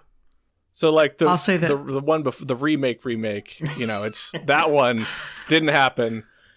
This one is completely novel. But the whole project. I like Rebirth better than I liked Remake. I think Rebirth is the better game. I agree. I think if the pacing for me is a little off, and that's what makes it feel kind of overwhelming at times. I feel like if it had a more leisurely pace and it kind of didn't feel so... Brother, this game could not be more leisurely. I was gonna say, just do some Chadley quests, man. Maybe not. Pacing is not the right word. There's something, maybe just like the violent tonal shifts. I don't know. There's something about the game I would that, call like, it disrespectful for my time on this planet Earth. But I just want to be in this stupid world. Like, the game gives you a terrible, like, fucking dog export or escort quest, and then it drops like a banger of a song that never plays any other time in the whole game. Griff or Geoff, I'm with you. I think that my moment where I hated it until I loved it was the scooters at Costa del Sol. Like at first I started using them and I was like, because I needed those points, and I was like, I can't imagine anything less fun than this. But then something breaks in your brain and you're like, this is the best. I need a whole game based on this. I love scooting for that top prize. It's not that hard to get. You don't have to scoot for very long, man. Well, I'm saying, I think that when I understand fully what you're saying, Geoff, is in those moments moments in the game where you get a taste of it. You're like, no, thank you. And then you do it a little more and you're like, you know what? Yeah. I'm and down. then the devil on your shoulder is like, what if yes? And you're like, yes. Thank you, devil on my shoulder. I agree. What if more of these same mini games just elongated? Listen, platinuming that game is probably not fun, but I don't fuck with that. Oh, it's not. But but aren't you saying you just love being in that world? Here's my counterpoint, Geoff, to you is that and I'm not trying to say this is not a great game. Yeah. No. Let me retract. It's not a great game. It is not a well-designed game. It has immense glaring blemishes. Griffin, it's not a great game. It's the greatest game. It's not. Griff was hurt by the piano. The piano was fucking... So here's what happened with me and the piano, Griff. I realized that my soundbar has bad latency. And then I plugged in headphones and the piano was amazing. I loved the piano. The piano is actually really good. You just need to not have terrible audio latency in your system, which I did. Or be a fucking moron like me. So, Jamie, you and I think might be in the anti-piano camp. So I have some very nice audio equipment, and I hate that fucking piano. I fucking hate that. It is indecipherable, whoever laid that thing out. I couldn't play freehand. Because for me, I get to the very last note, and then my trigger finger just slips off or something, and then I'm like, oh God. It's horrible. It's horrific. Okay, so, I love it. What I need to say is, to me, this game did not, the delightful moments of it did not outshine the exhausting, glaring problems of it as a video game. I love the combat. I love how it made all the characters very unique. I really liked the points in that game where it focused in on some of the characters, like the Red 13 content, where it was more driven by him, even though he is inscrutable to play effectively. He's above my level. I don't do the defender types. Yeah, no idea what's going on there. I enjoyed that the camera shifted to focus on some of the characters and it wasn't the cloud show anymore. Yeah. But to say that the game could have done things differently narratively and been more interesting doesn't necessarily detract from the product, like on an objective level, right? Like, but grading that game from a standpoint of playability, it is fucking trash, except the combat. Okay, it's very fun to play the combat in that game, and that's the bulk of what you're doing. But I understand it is. There's a lot going on in that game, and you really have to be bought into the whole experience, warts and all. And I think you have to go into it being like, calling yourself a chat cell, right? Because if you don't, you're going to be like, why is this freaking robot talking to me all the time? If you don't get deeply invested in the fact that he created an AI girlfriend that he freaking hates, then you're not doing it right. Yeah. The ultimate incel. It's so interesting to me because if this were a more typical JRPG that was maybe more cartoony and maybe a little more obscure, and one of us got into it, I think we would all more easily overlook these warts. Disagree because wholeheartedly. We might. I feel nobody like, would be playing this game if it wasn't Final Fantasy VII. Well, I think it's some of the best I don't stuff disagree Square with Enix that. has put out in a long time. I stand by that. That's not a high bar. I just think that it has a lot to live up to, is what I'm saying, and that I think that every time you hit a pain point, it's all the more painful because you want this to be. I mean, this is a franchise that means a whole heck of a lot to all four of us, and you want it to be perfect. And shut up, Griff. Griffin's a Crisis Core guy. I mean, you want it to be flawless. Straight up, they undid Crisis Core, which frustrates me. They respect the lore of Crisis Core. What, So, Zach okay. is alive sometimes? No, that the point of Crisis Core, the thing that I loved about Crisis Core was to show you who was the person that Cloud was emulating, right, the entire time. Why do I give a shit about Cloud? Because he's the main character. Why is Cloud, what is Cloud doing? He's emulating Zach. He's trying to be Zach. So Crisis Core is, who is Zach? And we find that Zach is this plucky protagonist, shonen fucking goober, who is in love with Aerith, and they complement each other so well, and it's so wonderful. And then in this game, it's like, oh, actually, Aerith really liked Cloud. Sounds like we got a Cloud hater here. I do hate Cloud. Yeah. I think Cloud sucks shit. I think people who like Cloud are vacant, uninteresting people. But what I love about this game is that Cloud That is hurts, a piece Griff. of shit in this game. Cloud Yes. sucks in this game. Yeah, yes. He Agree wholeheartedly. He sucks all throughout the remake project, and I'm so excited for them to let him come to terms with that and become a better person. Yes. I will agree with you there, Geoff, is the one thing that was done effectively is showing, like, in the original game, right, there's a point where you're like, wow, Cloud is so conflicted. And it's like, no, he's fucking not. He's just an idiot. Yeah, I think it's a that's bad the- translation at best. That's the reason why I don't think Cloud's... Well, I gotta be careful here. I don't think Cloud sucks as much because of how hard he sucked in the original game. This is miles better. It is miles better. I like and Cloud. he's interesting now because Yeah. they've complicated him. That's how I feel. Like, Zach is not a very complicated character. Cloud is a complicated character because he's kind of bad at everything except fighting. Like, he doesn't know how to be a human being. Right. Yes. I agree. Yeah. Right. Yep.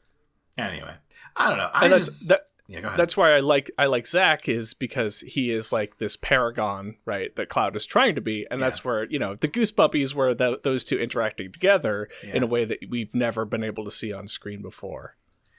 I think that, it's as you would love to say, Griff, a lot of how we regard this game might be affected by what the final entry does to resolve the plot threads that it's opened up. Because I think we could call it cowardice for them to kind of have one foot in one reality and one foot in another. But I think depending on how they stick the landing, it could be really interesting. Like, they could be doing some stuff. Maybe the takeaway is, like, you can't change much, right? You can't change whether or not Aerith lives or dies, but you can mourn that, right, over the course of another game, and you can perhaps prevent a greater calamity, or perhaps in the end, the folks we lost are really gone, but something is a little different, right? Like, they could do some cool stuff. Put this man in a writer's chair. Give him a salary. They're gonna do the thing that all IP do like this, where it's like, everybody's interpretation is valid. Aerith lives in this universe, so it's great for her over here, and nothing. Authorial intent is dead. Dadaism is real. Critical theory. This is my English major dream coming true. I do think that having her perish is in some ways the braver choice, because everyone is expecting them to pull the rug out. But they didn't do that, right? They had her perish, but then they had her continue to be around.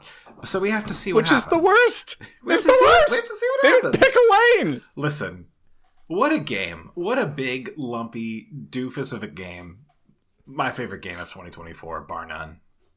Great game. I really did enjoy my time with it, warts and all. I found it frustrating at times, but I think it's a worthy number one. I hope that you don't feel too invalidated. No. It was by bad Griffin's. when Catchy or fucking Kate Sith was throwing boxes. That was rough. Didn't like that. No one liked that. I did like hitting boxes a lot more this go around. Yeah. Oh, that was more enjoyable. Yeah. Yep. I do want you to feel a little invalidated, Geoff, because actually you're objectively wrong, and the game of the year is Astrobot. Here, here. Yeah, and I just want to say that I feel like you're a pedophile because you didn't play it. Whoa. Someone's been hanging out with the I don't know, Scientologists for too long. I just want to. So I do want to start though, Geoff. You gotta. Did you try it? No. Is it available on Steam Deck? Switch. So you did not even. It's not that you turned on the PS5, booted it up, you bounced off it. You just haven't even. How do you turn on the PS5? You start by turning the sound bar on. Oh, you lost me. You lost me. I mean, it sounds like your PlayStation 5 was on to play Final Fantasy, the dog shit. Man. Yeah, but that game was really good. So, like, you know, like, I mean, you know, I got. But what if there's a better game on the same system? You have to play this I game. don't see anything above my number one. Jeff, Well, keep this scrolling. game Keep is scrolling down for the list, you. and you'll see better lists that have more accurate representations. I'm being a jerk. I really want to play this game, but you guys should talk about Remember it. Super Mario Galaxy 2? I do. Remember Listen. that? This game's better than Wow. Okay. that. Okay? Yeah. So, and I really mean that. Like when I remember talking about this with you guys on the podcast when it first came out, and I said this, and I have thought about this a lot, and I still genuinely believe it. This is the best, in my opinion, this is the best platformer ever. Period. Like it's the most fun. It's the most immediately gratifying. It's simple. It's the perfect length. It's the perfect length. Do you agree with that, Griff? I do. Coming off, Yeah, yes, okay. it is respectful of my time as a human fucking being. It is great. And I think I said this when we talked about it initially, and I want to hear all your guys' thoughts about it too. But the thing that still stands out to me about this is that I don't know how they did this, but they take these Sony franchises, ones that I love, like Horizon Zero Dawn, they atomize it, they distill it down to its bare essentials. They craft these beautiful homage levels, and they're just as fun, if not more fun, than the real gosh darn games. Yeah. It's obscene. It's like, you know, I actually went back after playing the Horizon Zero Dawn level because I was thinking like, wow, you know, I never finished the second one, even though I really loved it. And I thought, yeah, I could really go for that kind of gameplay loop again. After experiencing it in Astrobot, went back to Horizon Zero Dawn 2 and Forbidden West or whatever it's called. And yeah, it's a good game, but it wasn't what Astrobot gave me. And I was like, oh man, I just want a whole Astrobot Horizon game now. So what you're describing, Jamie, is something that's plagued me for my entire life. And that's where I think Weird Al does the better version of almost every other song because he distills that artist down to what makes them, you know, them. You're in real time. You're crafting your Tim Rogers review of this game right now. This is your pull quote. It's the Weird Al of video games. Yeah. So I know Griff loved it. Collin, it sounds like you loved it. It was every second of playing that game was just pure joy. It was so Yes. good. Collin, you're a man who is 98% hate. Yeah. This game melted your heart. It really did. It made me a better person. He got those swastikas lasered right off after this game. This game made you vote. I no longer have MAGA tattooed on my forehead. Did you get it off your scrot as well, or is it still there? I did. Well, I lasered my scrote clean off. it now says MAG, which is Massive Action Game. The best game of, what, 2009? You should add Fest to it. Magfest? Is that still a thing? I don't know if that's still a thing. I think there's no better praise for this game than Jamie's finished it. Oh, yeah.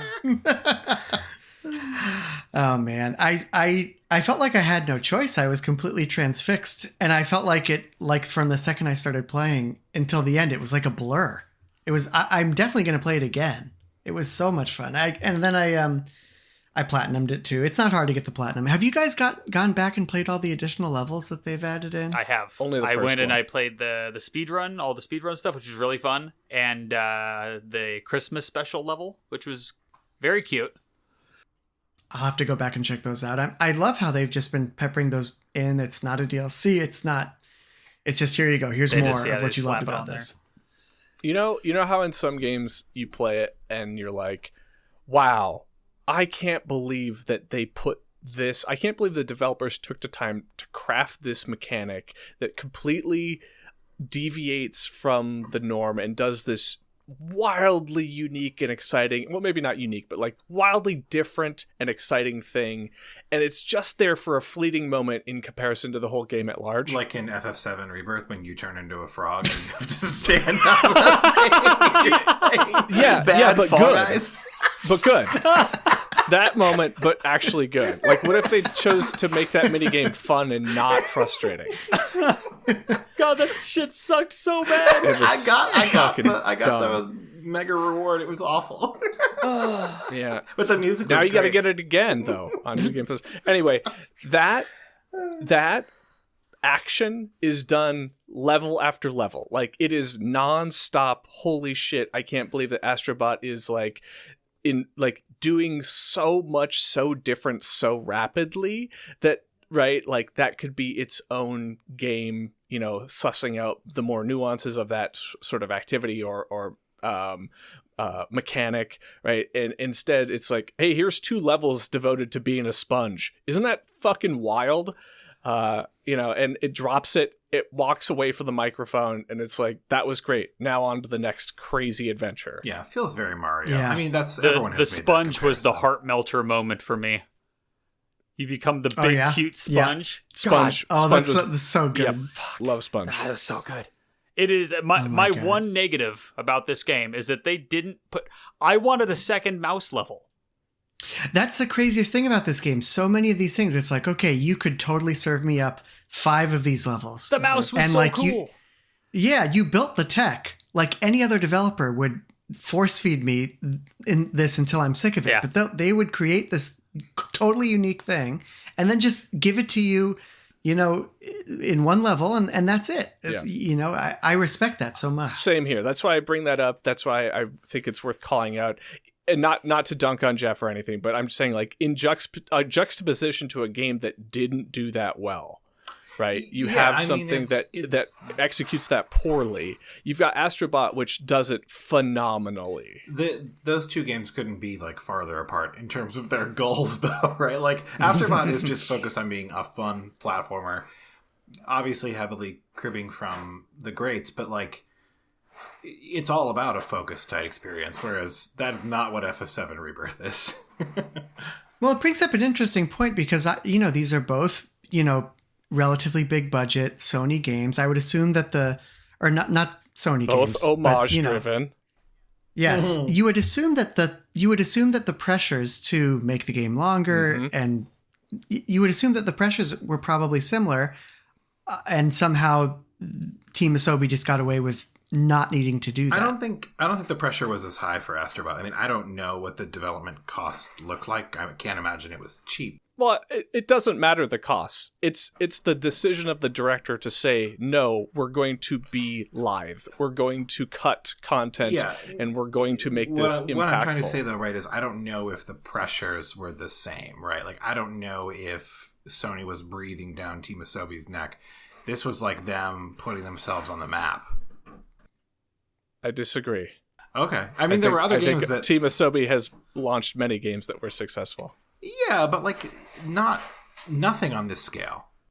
This is clearly a step forward for them, but I mean, like their chops were always their chops were never in question. I mean, I just disagree because the pack-in game for the PlayStation, right?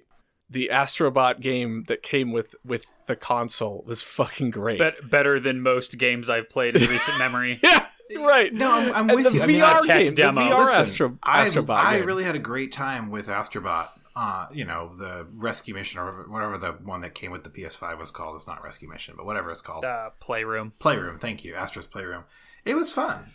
But it's just not.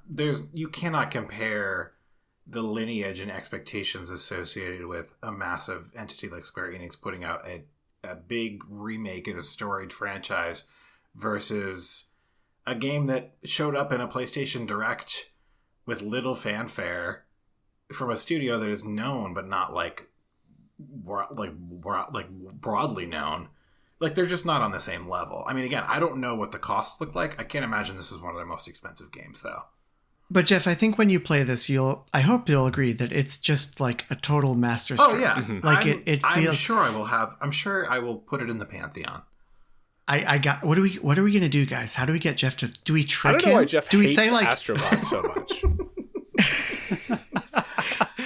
Do we tell him that the Switch 2 is the PS5 Pro? Do we get him a PS5 Pro? Put like a laptop screen on it, and like a car battery, and then be like, here you go. Yeah. This is the Switch here's the 2. thing. You that's put the the only way. PS5 into a small form factor PC. Entice me with a cool chassis. Okay. I think I can do I this. think the only thing to do is revitalize the Vita, the Vita. I could probably still stream it on the Vita. Yeah.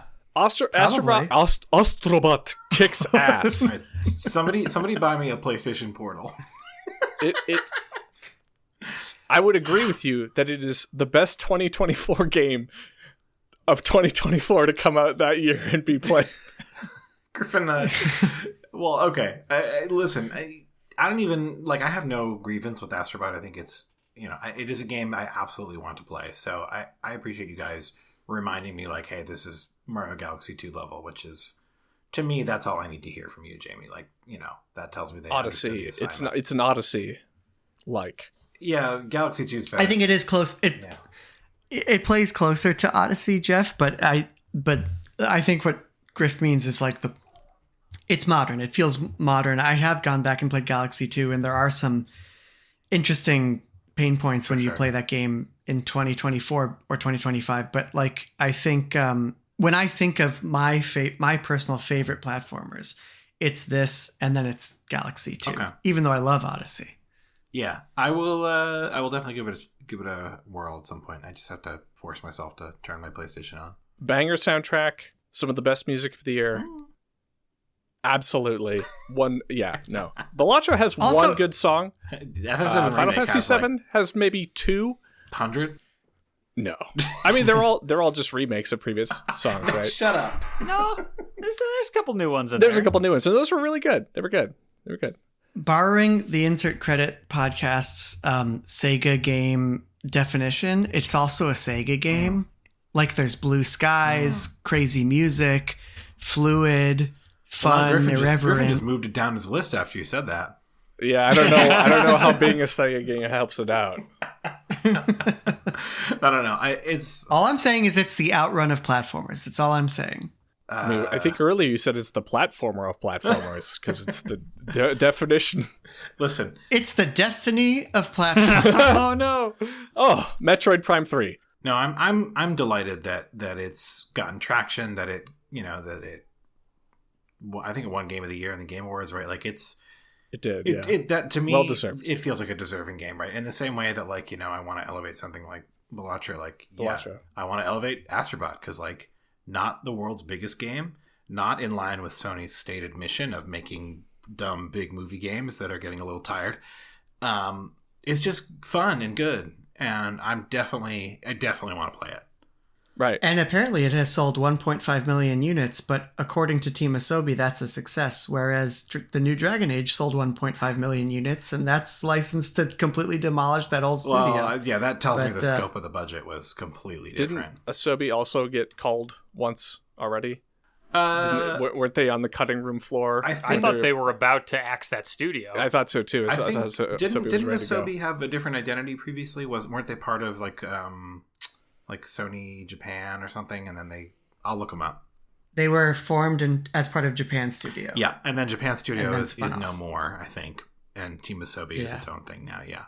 Play it, Geoff. I will. Yeah. Play it! Or don't. I mean, it's fine. I think the thing that I keep in mind when it comes to talking about games of the years for me is this game required reading? Do you need to be do you have had to have played this game? And you guys are gonna hate me for this and fucking never let me down for saying this, but do you need to play this game to consider yourself an expert or somebody who is going to speak a capital G game? Yep, a video gamer, and I would say that Astrobot isn't. I don't know, what do you Griff. mean? I'm looking at your number one, and I don't know if I respect your opinion right now. Yeah, what happened? But I also don't think that any other games on these lists are required reading, except for my number one. All right, well, tell us about your number Griffin, one. your number So one the best changed. Yeah, just a minute ago. Oh no!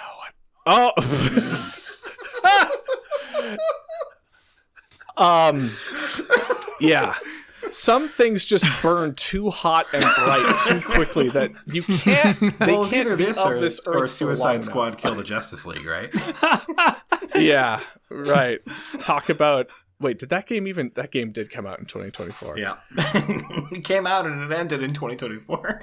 Much like Duke Nukem, it feels like it's been in development for like the last 30 fucking years. No, my game of the year of 2024 is not Concord, as some blasphemer seems to have written on my list. It is Hogwarts Legacy. 2023 game, Baldur's Gate 3. And we don't need to spend a lot of time on this because I think truly, like, if you want to be objective, right, it's Astrobot. If I wanted to be objective, the best game of the year is Astrobot. If I want to talk about my personal list, the best game I played in 2024 was Baldur's Gate 3, and it is also the best time to have played that game because it was, basically content complete at that point. Beyond content complete, with all the patching that had been done, the expanding of the different endings, fleshing out of the filling in some of the gaps in what was still a totally fine game, but listening to the player base and packing it with just more and more content in a way that you don't see a lot of like RPGs being supported. So I think as much as it is a joke to be like, it's a 2023 game, 2024, it also shows that, care and maintenance and listening to your players and continue to build and upkeep your game means something more than it ever has been in games. You guys were just talking about like the Astrobot additional content, and I think that, right, we see that tail happening more so this year than ever, of free drip feed stuff to just keep you there. Which again, like, when there's no price associated, what is that doing? Yeah. So it seems benevolent in a weird way because, benevolence doesn't exist in corporate areas. It's sad because the benevolence maybe could have extended even further if, why am I blanking on the name of the studio? Help me out here. Larian? Yes, thank you. If Larian and Hasbro hadn't had their kind of falling out, where Larian's basically like, we're done with Hasbro, we're not doing anything else with them. So, like, this is a game where, yes, they did continue to support it, and they're even still patching it now, but, like, there could have been more in this world if it were not for that relationship going south, which is really sad. I don't know. I feel like... I don't think that detracts anything from it, if that's what you're going for. I'm just kind of saying, like, hey, what a bummer, nothing to do with this game's position or anything else. It's just like, this is... Yeah, it is there's never really been anything quite like this game in terms of scope for CRPGs, and it's disappointing that maybe this kind of collaboration won't ever happen again between these two folks. Well, no, so my fantasy is that we're going to get another game from Larian that's just as kick-ass. Yeah. And it's just going to be based on Blades in the Dark or name your next RPG system, and they're going to take whatever RPG system they're going to take. Right. They're going to make it incredible. Well, I think, I just have that faith in them. Jamie, I think that that sentiment has me more interested in Larian as a studio and looking into their prior entries in the CRPG genre. Did either of you play Divinity Original Sin 2? No, and that's what I'm referring to. Yes. So good. Yeah. Yeah, amazing. Yeah. So Baldur's Gate 3, right? I've got no attachment to the Baldur's Gate realm, stuff, and D&D stories are fucking trash. So No, they're not, Griff. Name one good Fight one. me. Name one D&D story that's trash. D&D's nuts. I got him. I love this game. 2023 was kind of a void for me in terms of video games, and that's because I didn't play this then. I can see what the hype was. I think that Baldur's Gate 3 and Larian demonstrated their acumen, their ability to execute on building a world, putting together a fascinating story, making fun characters, bringing life back into like an RPG for me, that proving the West can do an RPG, having some lightheartedness with it, as somebody who enjoys playing Dungeons and Dragons or tabletop RPGs, this game elevated D&D, and Dungeons and Dragons, is benefiting from the work done by that to include more things into its systems based on the game. I think it's improved the source material, right? Because this game was so successful. It even does things with the mechanics that in fun in a fun way towards the end that plays with your expectations. So I don't want to go into it too much because it's just me ranting here, but this game Can I is awesome. Can I share a prediction? So I think that the Larian Matthew Mercer connection is strong. He was one of the first people who got to play this game when they were previewing it, and I don't know if you guys, Griff, you probably know that it's highly rumored that Critical Role is not going to use D&D for their next campaign. They're probably going to use this new game that they're making called Daggerheart. Have you heard of this? I thought they've already created their new system. They're kind of like playtesting Daggerheart and perfecting it. They haven't used it in Critical Role yet, but I think the next Critical Role campaign is going to be in Daggerheart. And I have watched a lot of videos about Daggerheart and heard a lot of people talk about it. I think that system seems really fascinating.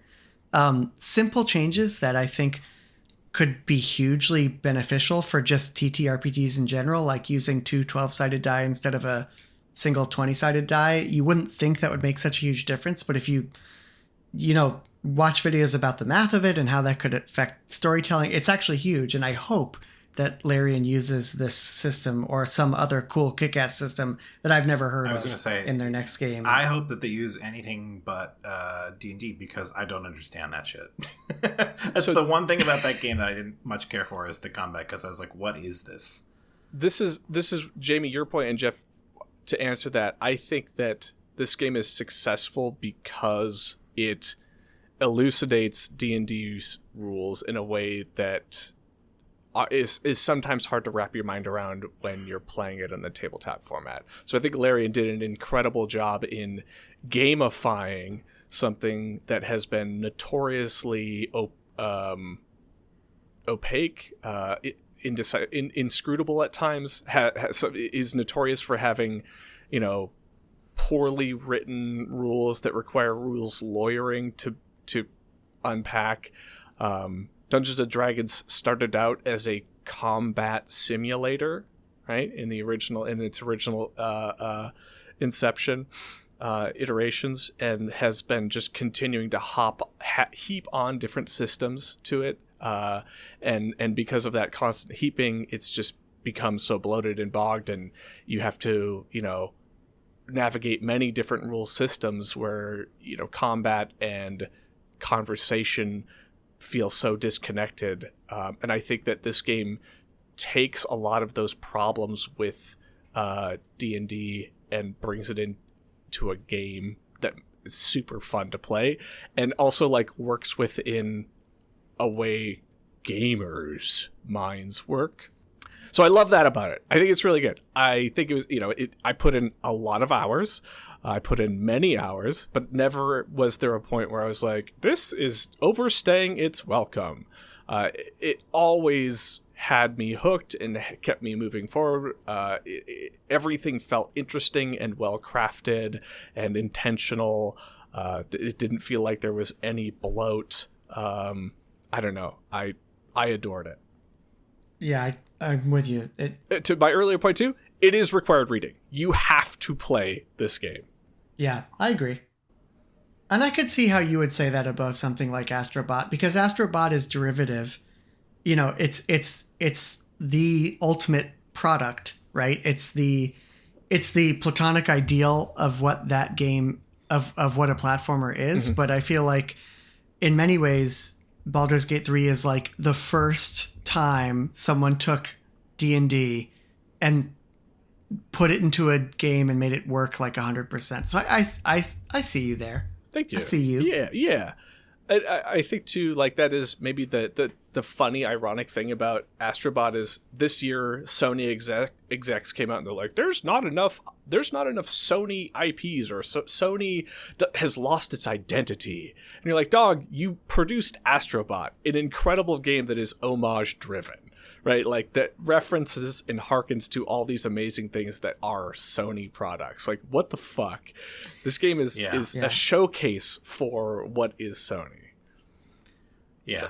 And also, it's like, you are Sony. Don't say that. If you just fix it. We're bad guys. Yeah. We love a mea culpa in the world. You know, that's just like a thing that people want. That's true. Yeah, I just wish it didn't have D&D as its underpinnings, because it's interesting, but I want a challenging and engaging system for combat. And I don't know what my decisions mean when I build my characters. I don't understand them. They are not explained at all. They don't make any sense unless you've played D&D.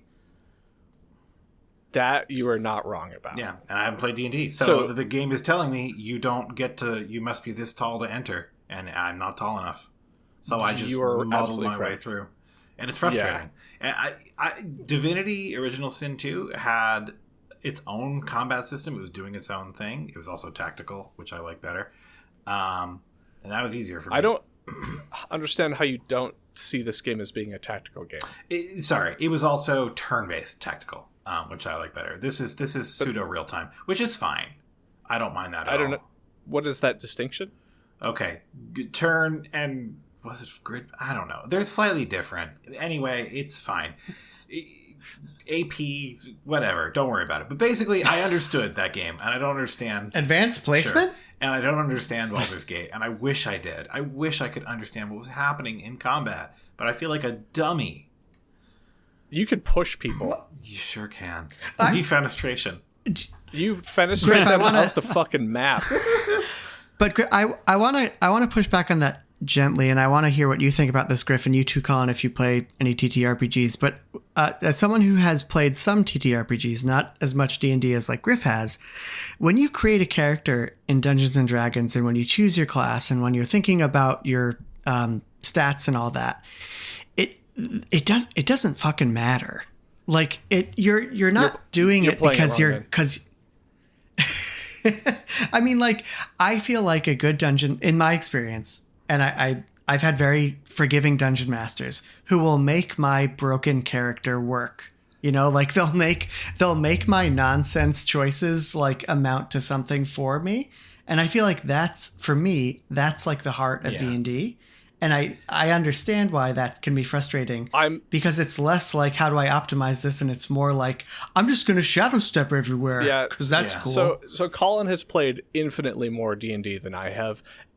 And I'll just turn it over to him. But I'll also say, like, in a world that has diluted the combat mechanics and how to play D&D like a game, because it's been so mollified and neutered that everything is going to be successful and it has no teeth anymore. Maybe because we also had a campaign recently that had no teeth and maybe left a sour taste. I think I personally loved that Baldur's Gate made the rules fucking clear, and you had to be good at combat, and you had to, you know, make some save scumming if you wanted to not insta-die in a fight. Can I ask a quick question, which I think elucidates my frustration with trying to understand these systems? Can you tell me in, like, a single sentence what an armor rating is? Like armor class? Yeah, it's how much defense you have to roll against to beat. What does that mean? Explain what rolling against dice is. Dice must go higher than number. You roll dice, and if your number is bigger than armor class, then you hit that. Is that a separate step? You know how, like, in a JRPG, you have, like, to determine def, whether or not you it says, like, damage? def, and then, like, a monster does, like, that's an attack. attack. Separate roll. Yeah, but in the JRPG, you go attack minus def. In D&D, armor rating is some nebulous, you have to clear it in order to do something. I don't know. Nobody told me. So this is not confined to just D&D, Geoff. Like in Warhammer, you roll to hit, and then you roll to see how much of the other guys you take out. Like in this, you roll to hit, and then you roll for damage. Someone after. needs to make that clear, because you have to determine whether you even hit the opponent first. Call it hit percentage. Why is it armor? It drives me crazy. There's so much of that. I think it's fascinating that you get hung up on in terms this. of like 2d5 plus whatever. I'm like, what is this shit? I guess it's so, if you've played it even a little like me, that becomes very self-evident. But I guess if you haven't. But they did. No, they gave me a formula. I mean, it's like right there. They gave me a formula that doesn't work on my dumb brain. Yeah, I mean, I don't know what it means if I build a character. I don't understand what the implications of my choices are. I don't know what a good weapon is. I don't know how to determine whether weapons are good. It's not big number. Listen, Geoff. Steve from Gamers Nexus put out some cool dice that I bought. I bought the Gamers Nexus dice, and I want to be able to roll my goddamn dice, Geoff. Let me roll my dice. I find it hard to parse, is the bottom line. I don't think that, Geoff, I don't think that Baldur's Gate 3 is going to unlock some key into D&D that you've never had before, right? If you're already buffing against, if you're already saying these systems don't work for me, I don't think they are good systems, they're not clear, there's not a tutorial to help explain this. I don't think Baldur's Gate, from my perspective, as somebody who can't approach it from I've never played this before, I don't understand these things, I can't say if this game does it well. What I can say is if you do have the grasp of, and I'm not being offensive here, basic D&D, then which I do not. This game takes that and realizes it extremely well. It's such a bummer that there's not a tutorial or something that helps you grasp what it's trying to do. I wish the game would tell me, like, hey, when I choose cleric, like, this is what level ups look like and what's available to me and why they're good. There's so many skills, they all seem duplicative. There's so much weirdness. But Elden Ring was fine. Yeah. Huh. And Geoff, Geoff, you really like Citizen Sleeper, obviously. That's breaking my brain a little bit because Citizen Sleeper is using cantrip? Dice. What is a spell? What is it? None of these words mean anything, and they don't explain them. They don't explain to you why you lose energy, how you lose it. Yeah, the spell system. How many turns you have on a given turn? It's just a mess. You have like 50 actions by level 2. You got 4 actions. There's 4 actions. Sometimes, it depends on the literally flexibility. The action wheel is like you have free like action is actually an invented term. You have like 7 pages on your action wheel. 10 minutes into the game. Sorry, Geoff. Do you think it's just a simplicity thing? Because Citizen Sleeper, you love it, I love it, great system. Yeah. Also not explained well to start. No, it could use a better tutorial. I agree. But is it just the simplicity and elegance of that system that kind of redeems it for you, despite the fact that it's dice based? The dice are fine. It's that there's so much stuff that just is not explained, and I'm like, what is happening? What can I expect my output will be if I input this? I understand the parts when you roll a dice and you have to clear a number. You have to open a make book or something. You have to make like 18 different characters, right? No. So you have to try all the characters and see which one. You played Dragon Age. You love playing trash ass Western RPGs. Listen, what Griff is trying to say is that the three of us, Griff, Collin, and me, we're going to move into your home, and every day we're going to spend 4 hours playing D&D, and you're going to spend 4 hours playing Astrobot. And until you tell us that you love both, we're not leaving.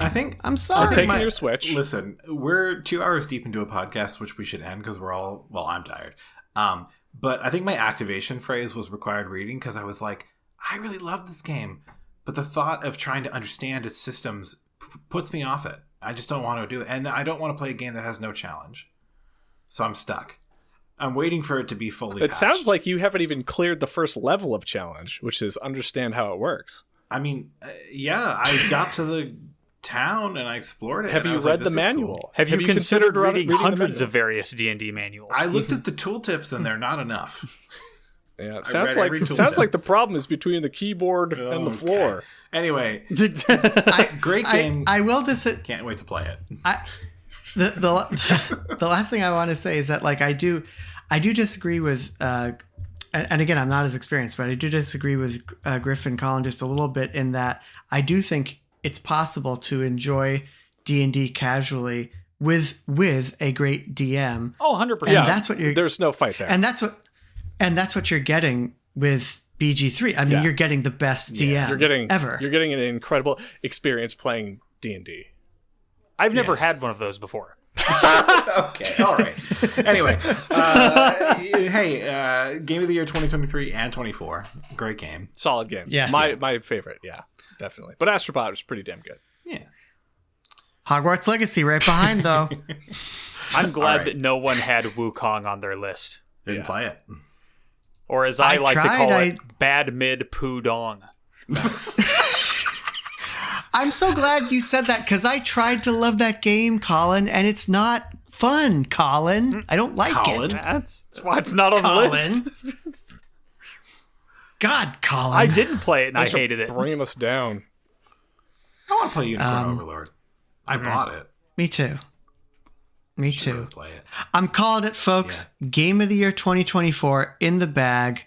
Record time for us, February 4th.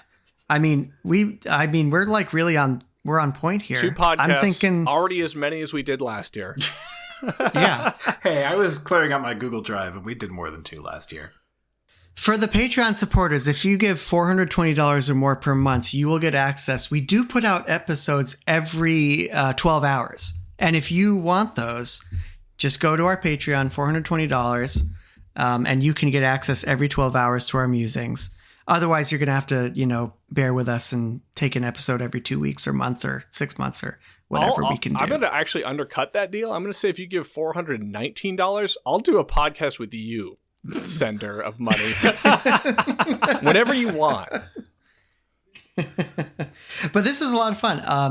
I certainly hope in this year we can do more of these. I hope that Collin makes himself available. Sure, yeah. I had a great time. 100%. Yeah, Collin, we need to stop talking about video game music and start talking about video games. But I like video game music. No, Same. you're right. Colin, I'm going to need to see your face sometime, too. Yeah. You have to. It's ugly. For reasons. Should I add my face to the Google Doc? Yeah, probably. Do you need to do some modeling for your next brown shooter, Geoff? Wait. Listen, a brown shooter is what? Is when I've had too many tacos and I go to the bathroom. That's a brown Oh, God. Gentlemen, I've had a great time here. It's always fun to rag on each other's favorite things and make everybody squirm. But yeah, it was super fun and really good games. It's so Same. much fun to... Oh, did anyone have both on their Not list? falling for that. What game was that? No, it's not real. It's fake. Bank of America? Yeah. The Bank of America? You know that's actually their email address? I was looking at that the other day. And I was like, yeah, man, if you want to send your inquiries to events.bofa.com. Yep. Can't clown on them when they've already clowned on themselves. Yeah, that's fair. Do they have that domain available in Denmark as well? BofaD? All right. As a lifelong Bank of America stan, I won't stand for this. You guys are out of line. What a wonderful institution. I'm reporting you to Mr. Doge. A bunch of 19-year-olds will swarm the place. Shut it down. All right, shut us down, Jamie. Get us the hell out of here. Do we do outros? I have been and will forever be Jamie Sherer. Tonight I was Jeffrey Brewer. Tomorrow, who knows? I am Collin Connett, and I like dino nuggies. I'm using tilt controls. I'm Griffin Hoffmann. Thanks for listening. Bye, everybody. Bye-bye. Right.